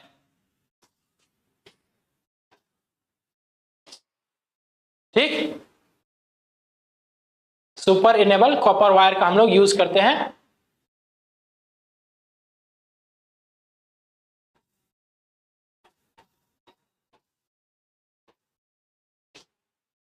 sixty का डी भी कुछ लोग आंसर कर रहे हैं भाई, 60 का डी क्यों? 60 का देखो, जो आपका पीवीसी कवर्ड कॉपर वायर है ना, ये कहां पे यूज किया जाता है? ये जो हमारी समरसेबल वाली मोटर होती है ना, समरसेबल वाली मोटर में हम लोग इसका यूज करते हैं, पीवीसी कवर्ड कॉपर वायर का, ठीक है। पीवीसी कवर्ड वायर का हम लोग यहाँ पे यूज करते हैं। यहाँ पे नॉर्मल जो हमारी मशीन होती है, नॉर्मल मशीन में हम लोग किसका यूज करते हैं? हम लोग सुपर इनेबल्ड कॉपर का यूज करते हैं। और जो लोग नाम पूछ रहे हैं, कुछ लोग का कहना है कि सर मैं न्यू स्टूडेंट हूं, ठीक है, न्यू स्टूडेंट है तो नाम ये पढ़ लो, ये नाम अच्छे तरीके से याद कर लो, ठीक है, ये नाम अच्छे तरीके से याद कर लो जो लोग नए हैं, ठीक है। चल, अच्छी बात है, आगे की तरफ बढ़ जाते हैं। अगला क्वेश्चन बोला है कि डीसी मोटर की गति गणना करने के लिए किस सूत्र का उपयोग किया जाता है? गति की गणना करना है आपको, आपको किसका गणना करना है भाई? गति की गणना करना है।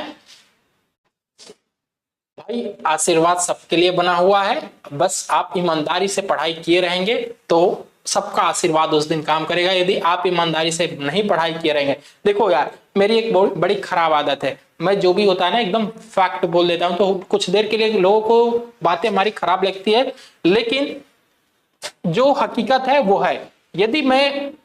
यदि आप पढ़ाई नहीं किए रहेंगे तो कोई कितना भी आशीर्वाद दे ले, आपका पेपर नहीं सही जाने वाला। यदि आप ईमानदारी से पढ़ाई किए हैं तो आपका पेपर ऑटोमेटिकली सही जाएगा और उस सबका आशीर्वाद भी काम का आएगा, ठीक है ना भाई। तो ये जरूर आप ईमानदारी से पढ़ाई करिए, ये चीज आपके लिए मायने रखती है। चलिए ठीक है, देखो ये कमेश कुमार पटेल का कहना है सी भाई मेरे कमेश थोड़ा पढ़ लो, थोड़ा पढ़ लो। सही नहीं है सर जी, नेम ही तो पूछ रहा हूं भाई मेरे।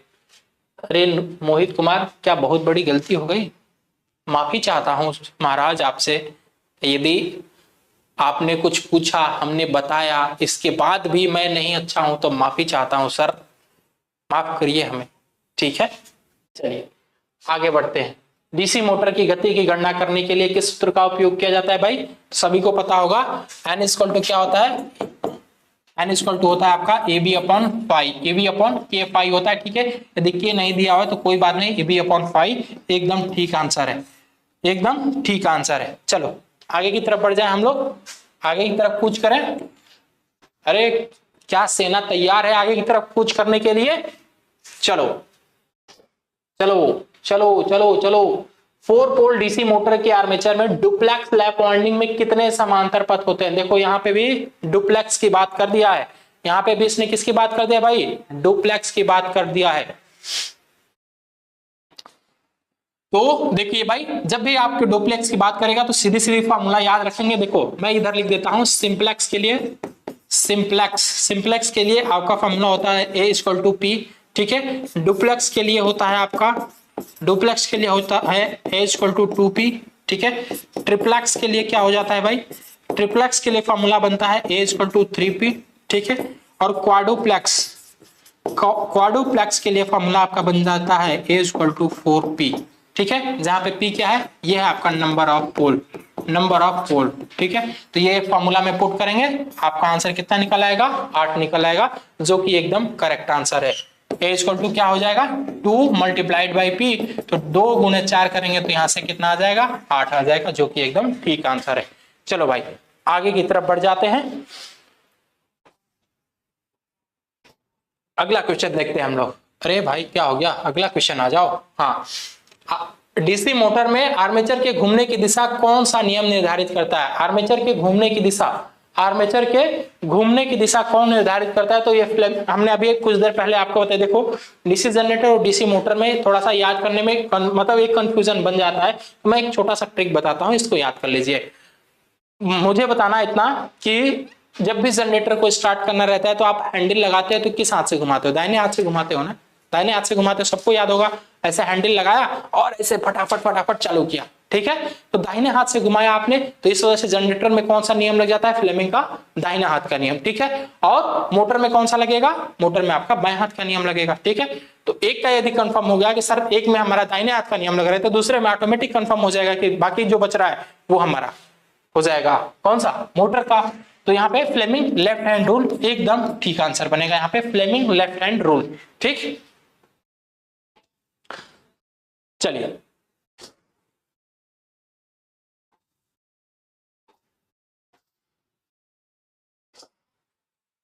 आगे देखते हैं हम लोग। अगला बोला है आपसे कि डीसी मोटर का क्या नाम है? इस डीसी मोटर का नाम बताना है आपको। तो आपको यहाँ पे सीधे सीधे दिख रहा है कि ये हमारा आर्मेचर है सर, ये हमारा आर्मेचर है और इस आर्मेचर के पैरेलल में क्या लगा हुआ है सर? इसी आर्मेचर के पैरेलल में हमारा क्या लगा हुआ है? ये हमारी शंट फील्ड वाइंडिंग लगी हुई है, shunt field winding, shunt field winding लगी हुई है। तो ये जो शंट फील्ड वाइंडिंग लगी हुई है ये आर्मेचर के साथ कैसे लगी है? पैरेलल में लगी है। तो पैरेलल में लगी है तो इसका मतलब ये है कि हमारा क्या हो जाएगा? ये शंट फील्ड वाइंडिंग हो जाएगा, ये शंट मोटर हो जाएगा, ठीक है। क्या हो जाएगा? Shunt motor. 64 का ये मनीष, संजय, दिव्या, रविंदर, भोजपुरी अड्डा, अजय सैनी, रोशन, ठीक है, मुकेश, उमेश्वर, प्रीति, ठीक है। सबका आंसर सर जी हमारे प्राइवेट कॉलेज में एडमिट कार्ड नहीं आ रहा है सर जी, जारी नहीं हो रहा है। अच्छा तो भाई ये तो आपके कॉलेज वाले ही बता पाएंगे ना। रिजल्ट आने में कितना दिन लगता है भाई? 1 महीना लगता है, कम से कम 1 महीना, कम से कम 1 महीना। नहीं सर मैं शुरू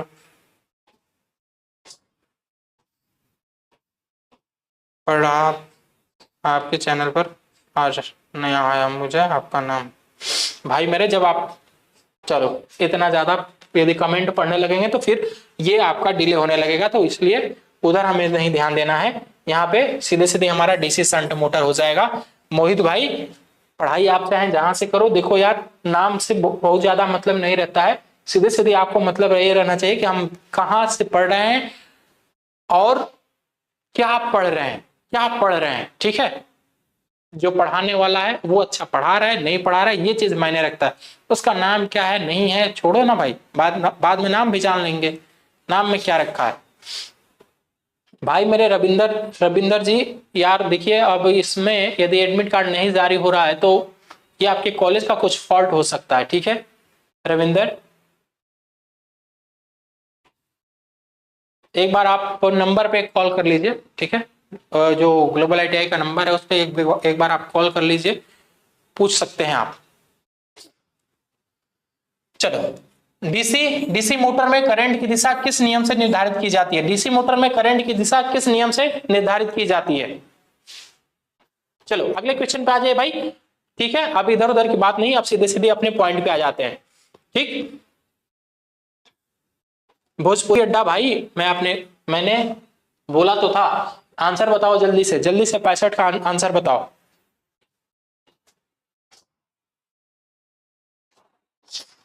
right hand grip rule, right hand palm rule, right hand palm rule हमने आपको बताया था। राइट हैंड पाम रूल किस लिए यूज किया जाता है भाई? राइट हैंड पाम रूल हम लोग चुंबकीय क्षेत्र की दिशा ज्ञात करने के लिए करते हैं, लेकिन वो चीज दिया नहीं था इसमें, है ना। फ्लेमिंग लेफ्ट हैंड रूल और Fleming right hand rule, Fleming left hand rule या राइट हैंड रूल। देखो अब यहाँ पे एक ये जो 65 नंबर क्वेश्चन है इसको थोड़ा सा मार्क करो, इसको थोड़ा सा मार्क करो, ठीक है। देखिए इस क्वेश्चन का आंसर, इस क्वेश्चन का आंसर क्या होना चाहिए? इस क्वेश्चन का आंसर होना चाहिए बी। इस क्वेश्चन का आंसर क्या होना चाहिए? बी। लेकिन इसका आंसर आपके निम्मी के द्वारा क्या, सॉरी बी नहीं सी होना चाहिए, बी नहीं सी होना चाहिए, ठीक है। लेकिन निम्मी का जो पीडीएफ है उसमें इसका आंसर दे रखा है डी। निम्मी का जो पीडीएफ है उसमें इसका आंसर क्या दे रखा है? डी। देखो हमने अभी आपको कुछ देर पहले बताया ना कि डीसी मोटर की जब भी बात करेगा तो वहां पे लेफ्ट हैंड रूल ही लगता है आपका, लेकिन यहाँ पे लेफ्ट हैंड रूल ना देके राइट हैंड रूल का आंसर सही कर रहा है, तो जो कि एकदम गलत है। ठीक है, अब देखिए जो आपका पेपर है, पिछले साल ये क्वेश्चन पेपर में आया हुआ था, पिछले साल आपके सीबीटी एग्जाम में ये क्वेश्चन आया था, और वहां पे भी इसने आंसर क्या किया था, वहां पे भी इसने आंसर डी ही टिक किया था और उसी को सही भी माना था। तो भाई मेरे जो ये कह रहा है वही हम भी मान लेंगे, क्योंकि एनसीवीटी बोर्ड भी यही कह रहा है, तो हम एनसीवीटी बोर्ड के हिसाब से चल लेंगे। हम अपना एक आंसर क्यों गलत करें सही करने के चक्कर में। ठीक है, हम लोग क्या करेंगे, हम लोग कहेंगे कि नहीं भाई तुम गलत ही हो और तुम्हारे जो बॉस है वो भी गलत ही कह रहे हैं, तो कोई बात नहीं, हम भी मान लेते हैं, यही आंसर ठीक है। ठीक है, तो यदि पेपर में फिर से एक क्वेश्चन टकरा जाता है आपसे, तो आप लोग अभी भी इसको डी करके ही आएंगे।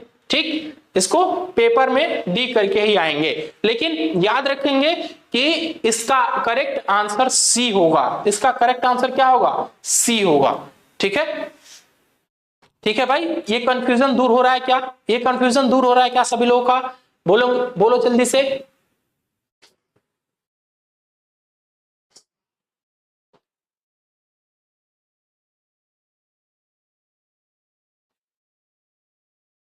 एसएम इलेक्ट्रॉनिक्स भाई कंफ्यूज होने की बात नहीं है, मैं इसीलिए बोल रहा हूं कि देखो आपके पेपर में यदि आ रहा है क्वेश्चन फिर से टकरा रहा है, तो इस क्वेश्चन का आंसर करेंगे आप लोग डी, सीधी सीधी बात आप लोग डी कर देंगे, बस आईटीआई के एग्जाम के लिए। ठीक है, इसका आंसर आईटीआई एग्जाम के लिए, आईटीआई एग्जाम के लिए ये है।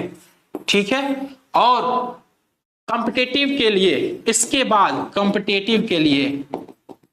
कॉम्पिटिटिव एग्जाम के लिए इसका आंसर क्या होगा, इसका आंसर सी होगा। ठीक है, मैं कंफ्यूजन दूर कर दिया हूं, आप लोगों को उम्मीद है कि यह बात समझ में आ गई होगी। जो छोटा सा डाउट था वो डाउट हमने करेक्ट कर दिया है। एकदम सही आंसर इसका है सी, लेकिन आपका पीडीएफ में भी गलत आंसर दिया हुआ है, जो एनसीवीटी बोर्ड है वो भी गलत ही मान रहा है, उसी गलत आंसर को सही मान रहा है, तो हम अपना एक क्वेश्चन क्यों बर्बाद करें भाई, हम भी तुम्हारे हिसाब से ही चलेंगे। चलो चलो, कहां तक चलोगे, है ना, तुम डार डार चलो, हम पात पात चलेंगे, है कि नहीं, हम अपना एक क्वेश्चन गलत काहे करें, क्यों भाई, सही बोले कि नहीं। चलो, आर्मेचर द्वारा ली गई धारा की गणना करने का सूत्र क्या होता है, आप सभी को पता होगा कि आर्मेचर के जैसे यहां से मोटर के केस में हम लोग बात करें, तो मोटर के केस में ई बी इक्वल टू क्या होता है, ई बी इक्वल टू होता है V minus I A R A, ये फॉर्मूला सभी को पता होगा, है ना। तो यहां से देखो मैं आर्मेचर करंट निकाल लेता हूं, E B minus V equal to यहां से हो जाएगा आई ए आर ए, हो जाएगा क्या, नहीं नहीं होगा, यहां से I A R A equal to हो जाएगा आपका v minus E B, V minus E B, तो यहां से आई ए इक्वल टू कितना हो जाएगा भाई, v minus E B upon R A, V minus E B upon R A. ठीक है, v minus E B upon R A कहीं पे दिख रहा है आपको, जी दिख रहा है, किस ऑप्शन में, सी ऑप्शन में, सी ऑप्शन में दिख रहा है ना, 67 का सी, 67 का सी। हाँ, तुम यही कर लो भाई आशुतोष, तुम यही कर लो, पढ़ाई लिखाई मत करो, पढ़ लो भाई मेरे, पढ़ाई कर लो, पढ़ाई कर लो। चलो 66 का सी एकदम करेक्ट है। चलो अगले क्वेश्चन पे आ जाते हैं हम लोग। डीसी मोटर में फ्लक्स की दिशा की पहचान करने के लिए कौन सा नियम लागू किया जाता है, कौन सा लागू किया जाता है भाई, तो देखो यहाँ पे भी किसकी बात क्या है, डीसी मोटर की बात किया ना, यहाँ पे भी ये किसकी बात कर रहा है भाई, डीसी मोटर की बात कर रहा है। यदि डीसी मोटर की बात कर रहा है तो सीधे सीधे हम लोग क्या करेंगे कि सर लेफ्ट हैंड रूल, क्या लेफ्ट हैंड रूल। ठीक है, चलो अगले क्वेश्चन पे आ जाते हैं। अगला क्वेश्चन बोला है आपसे कि सर इस मोटर का नाम बता देना है आपको, इस मोटर का आपको नाम बता देना है। तो यहाँ पे देखो ये हमारी शंट फील्ड वाइंडिंग हो गई, ये हमारी शंट फील्ड वाइंडिंग हो गई, और शंट फील्ड वाइंडिंग के समांतर में क्या है आपका आर्मेचर केवल है, और जो हमारा सीरीज फील्ड वाइंडिंग है, सीरीज फील्ड वाइंडिंग ये इसके समांतर में नहीं, तो ये क्या हो जाएगा, ये हमारा शॉर्ट शंट कंपाउंड जनरेटर होगा। क्या होगा सर, शॉर्ट शंट कंपाउंड, क्या हो गया भाई, ये सी। अच्छा अभी 67 पे है, 68 पे आ जाओ, 68 पे आ जाओ। हाँ दिव्या का आंसर एकदम करेक्ट है, दिव्या ने आंसर एकदम करेक्ट दिया भाई। इसके बाद फिर हर्षजीत हैं, गुड्डू पंडित हैं, उमाशंकर हैं, हरिजीत है, अरविंद है, निकिता है, बहुत है। हाँ अभी आंसर आना फिर एकदम सही हुआ, बीच में कुछ लोग इंटरप्शन करने के लिए आ गए थे, अभी एकदम सही है। चलो भाई, What is the formula to calculate back EMF in DC motor, back EMF का फॉर्मूला क्या है, डीसी मोटर में डीसी मोटर में बैक ईएमएफ कैलकुलेट करने का फॉर्मूला क्या है? तो E equal to P phi N Z upon 60A। ठीक है, P phi N Z upon 60A आपको कहां पे दिख रहा है? ये सर दिख रहा है हमें सी ऑप्शन में। सी ऑप्शन में दिख रहा है P phi N Z upon 60A, ये सी ऑप्शन में दिख रहा है, जो कि एकदम करेक्ट आंसर बन जाएगा। चलिए अगले क्वेश्चन पे आ जाते हैं सर। उपकरण का नाम बताना है, तो आपको सीधे सीधे दिख रहा होगा कि ये क्या है? ये क्या है भाई? ये है हमारा सर एक्सटर्नल ग्राउलर। ये क्या है सर? ये हमारा है ग्राउलर। इसको हम लोग क्या कहते हैं भाई? ग्राउलर कहते हैं। ये किस लिए यूज किया जाता है? ये वाइंडिंग की टेस्टिंग करने के लिए। वाइंडिंग की टेस्टिंग करता है। ये क्या करता है?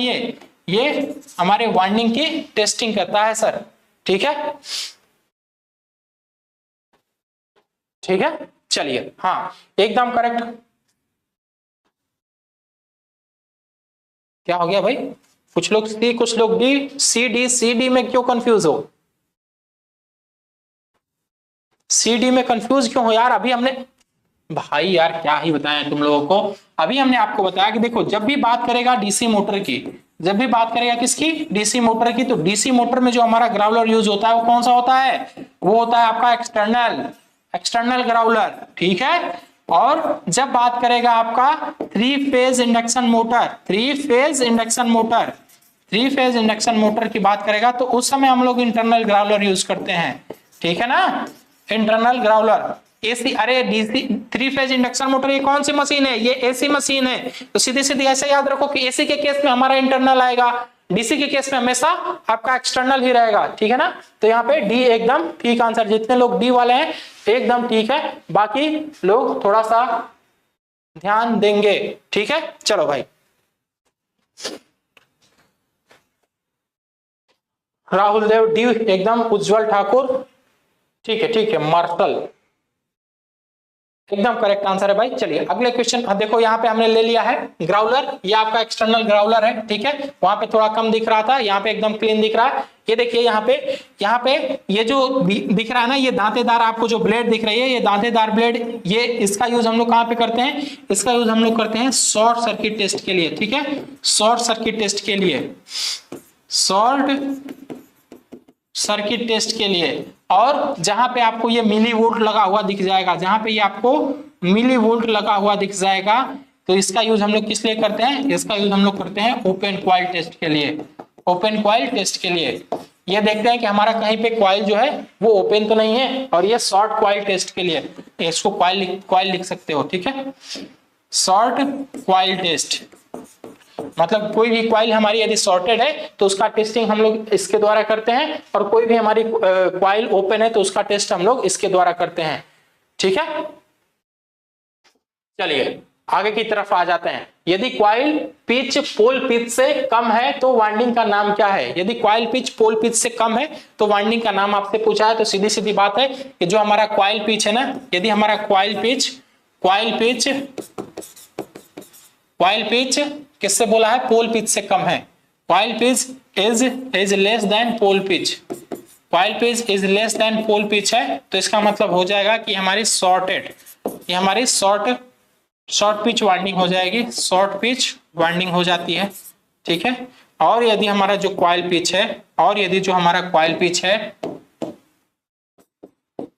कॉइल पिच ये ग्रेटर देन पोल पिच हो जाए, तो ये जो हमारी कॉइल होती है, ये कौन सी कॉइल हो जाती है भाई? ये हमारी कॉइल हो जाती है आपकी लॉन्ग पिच। ठीक है, और यदि हमारी coil pitch is equal to pole pitch है, तो ये कौन सा हो जाता है भाई? ये हो जाता है हमारा फुल पिच। ये हमारा हो जाता है फुल पिच वाइंडिंग। ठीक है, तो ये छोटा सा कंसेप्ट है, बस इस कंसेप्ट को याद रखेंगे तो आंसर सबका निकल आएगा। सर मेरा 124 को एग्जाम में, अरे भाई ठीक है, हमने ये पोल पहले ही दे रखा है, मैं अभी देखूंगा। देखो 22 तारीख को कितने लोगों का पेपर है? 22 तारीख को 41%, मतलब ज्यादा लोगों का 22 तारीख को ये पेपर है। इसके बाद 23 तारीख को है, इसके बाद फिर 24 को है, इसके बाद 25 को, 24 को कम लोगों का पेपर है। ज्यादा से ज्यादा लोगों का पेपर 22 को ही है, ठीक है। तो चलिए हम लोग 22 को ही टारगेट करके चलते हैं और उसी के हिसाब से तैयारी भी करेंगे। यहाँ पे 71 का डी एकदम करेक्ट आंसर है। चलिए अगले क्वेश्चन की तरफ बढ़ जाते हैं। डीसी 4 पॉइंट स्टार्टर में होल्डिंग कॉइल का क्या काम होता है? तो होल्डिंग कॉइल का बस काम इतना ही होता है कि वो करंट को लिमिट करे। किस करंट को? स्टार्टिंग करंट को लिमिट करे, ठीक है। तो limit the current in holding coil, जो हमारी होल्डिंग कॉइल है, होल्डिंग कॉइल में करंट को लिमिट करना, यही का आपके काम होता है। किसका?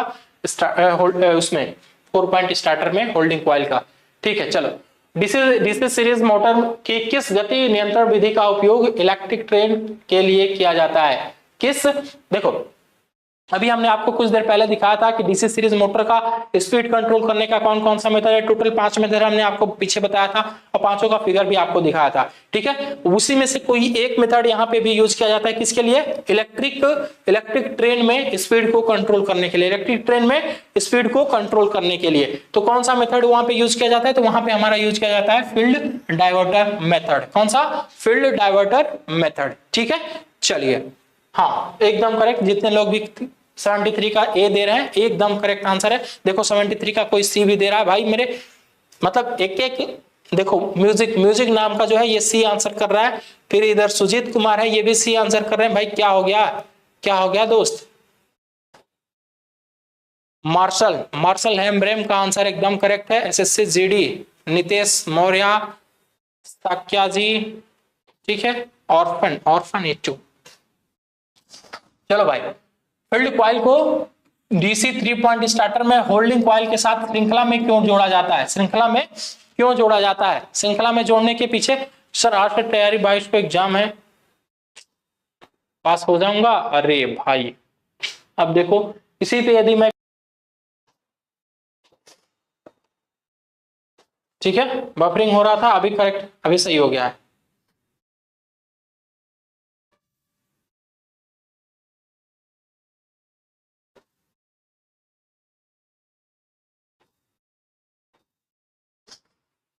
ठीक है, हाँ चलो, बफरिंग हो रहा था, अभी सही है ना? ठीक है भाई। चलिए, तो यहाँ पे हम लोग उसको क्यों इस सीरीज में कनेक्ट करते हैं भाई? सीरीज में कनेक्ट करने के पीछे का रीजन क्या होता है? सीरीज में कनेक्ट करने के पीछे का रीजन क्या होता है? तो सभी लोगों ने कहा कि सर शायद नेटवर्क इशू है सर। थोड़ा थोड़ा भाई इधर बारिश थोड़ा ज्यादा तेज हो रहा था, इस वजह से हमारा नेटवर्क इशू चल रहा है इधर की तरफ। तो यहाँ पे डी एकदम करेक्ट आंसर हो जाएगा। Protect the motor in case of open in shunt field. Open in shunt field, blur दिख रहा है सर, अभी भी ब्लर दिख रहा है? अभी हमारे पास तो एकदम क्लियर दिख रहा है यार, हमारे पास तो एकदम क्लियर दिख रहा है। अभी सही हो जाएगा, ठीक है, अभी सही हो जाएगा। चलिए, डीसी मिश्रित, देखिए अब इस समय थोड़ी सी हम लोग स्पीड कम कर लिए हैं, थोड़ा जल्दी से आंसर करेंगे सभी लोग। डीसी मिश्रित मोटर में आर्मेचर धारा दिशा को बदलकर केवल घूर्णन की दिशा क्यों बदल दी जाती है? केवल घूर्णन की दिशा क्यों बदल दी जाती है? क्या बोला है कि why the direction of rotation is changed only by changing the armature current direction in DC compound motor, ठीक है। रेटेड गति बनाए रखने के लिए, मोटर विशेषताओं को बनाए रखने के लिए, आर्मेचर प्रतिक्रिया प्रभाव से बचने के लिए, मोटर को ओवरलोडिंग से रोकने के लिए। किस लिए? B first.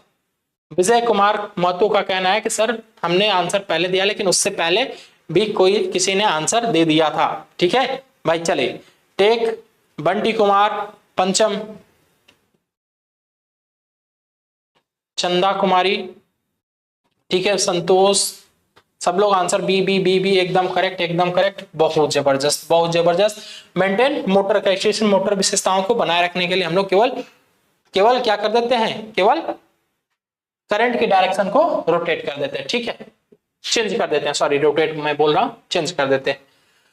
DC shunt motor में सामान्य गति से नीचे कौन सी गति नियंत्रण विधियां प्रदान करती है? देखो देखो देखो देखो, बेस स्पीड से नीचे की बात कर रहा है। तो बेस स्पीड से नीचे की गति को कंट्रोल करने के लिए हम लोग किसका यूज करते हैं? हमेशा बेस स्पीड से नीचे की गति को कंट्रोल करने के लिए हम लोग हमेशा यूज करते हैं आर्मेचर कंट्रोल मेथड। कौन सा?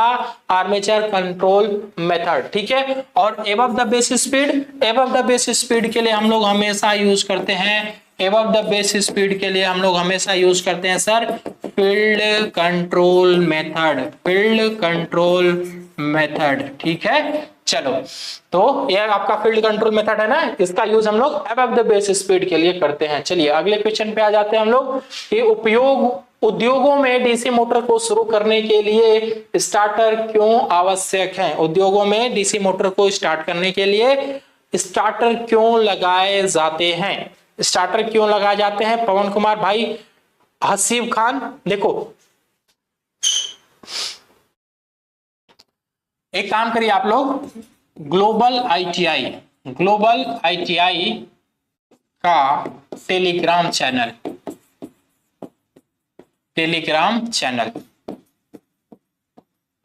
जितने लोग पीडीएफ वाले हैं, जितने लोग ये पीडीएफ वाले हैं, एक बार बस ध्यान से सुन लो, इसके बाद पीडीएफ वाला कोई मैसेज नहीं आना चाहिए, ठीक है। चुपचाप ये ग्लोबल आईटीआई का आप लोग टेलीग्राम चैनल ज्वाइन करेंगे, वो चैनल ज्वाइन करेंगे जिसमें लगभग 80,000 से अधिक बच्चे ज्वाइन हैं, ठीक है। उस चैनल को आप लोग ज्वाइन करिए और वहां पे आपको पीडीएफ पूरा दे दिया गया है, पूरा पीडीएफ दे दिया गया है, फर्स्ट ईयर सेकेंड ईयर सबका पीडीएफ अवेलेबल है, तो आपको पीडीएफ के लिए परेशान नहीं होना है, ठीक है भाई। पूरा पीडीएफ आपको वहां पे दे दिया गया है, तो पीडीएफ के लिए अब प्लीज आप लोग कोई कमेंट नहीं करेंगे, आप सीधे सीधे अभी फोकस करें क्वेश्चन पे, ठीक है।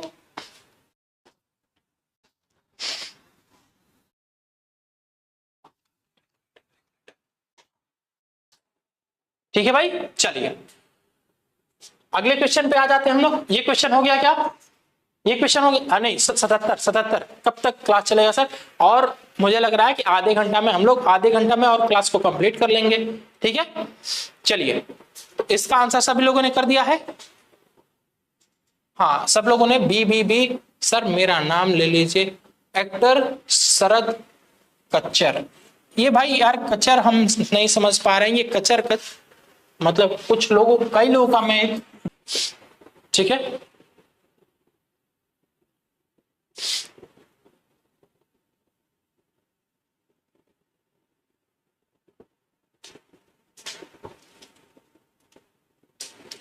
चलिए देखो, टेम्परेचर के हिसाब से कई सारे हमारे पास इंसुलेटिंग मटेरियल्स हैं, और उन इंसुलेटिंग मटेरियल का कार्यकारी क्षमता कितना है, वो कितना टेम्परेचर तक काम कर सकते हैं या कितना टेम्परेचर वो बियर कर सकते हैं, उस हिसाब से उनको अलग अलग क्लास में रखा गया है, अलग अलग क्लास में रखा गया है, ठीक है।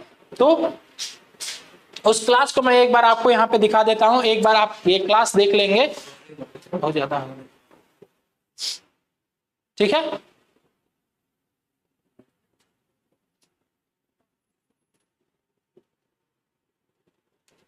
वो डिस्टरबेंस मुश्किल से 10 सेकंड के लिए आएगा, तो उसके लिए परेशान नहीं होना है, ठीक है। ऑटोमेटिकली ये सही हो जाएगा, बस 10 सेकंड की बात होगी। जब आ रहा है, जब इंटरफियरेंस आ रहा है, तो उस टाइम पे मैं खुद चुप हो जा रहा हूं, तो आपका कुछ छूट नहीं रहा है, ठीक है ना। तो 10 सेकंड के लिए जो आ रहा है इंटरफेरेंस, उसके लिए परेशान ना हो। चलिए यहाँ पे आ जाइए, आप, हमने अभी आपको बताया है कि हाँ,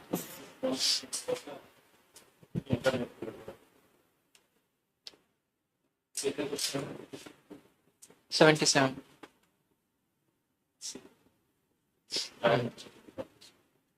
ठीक, एकदम चला गया, हाँ।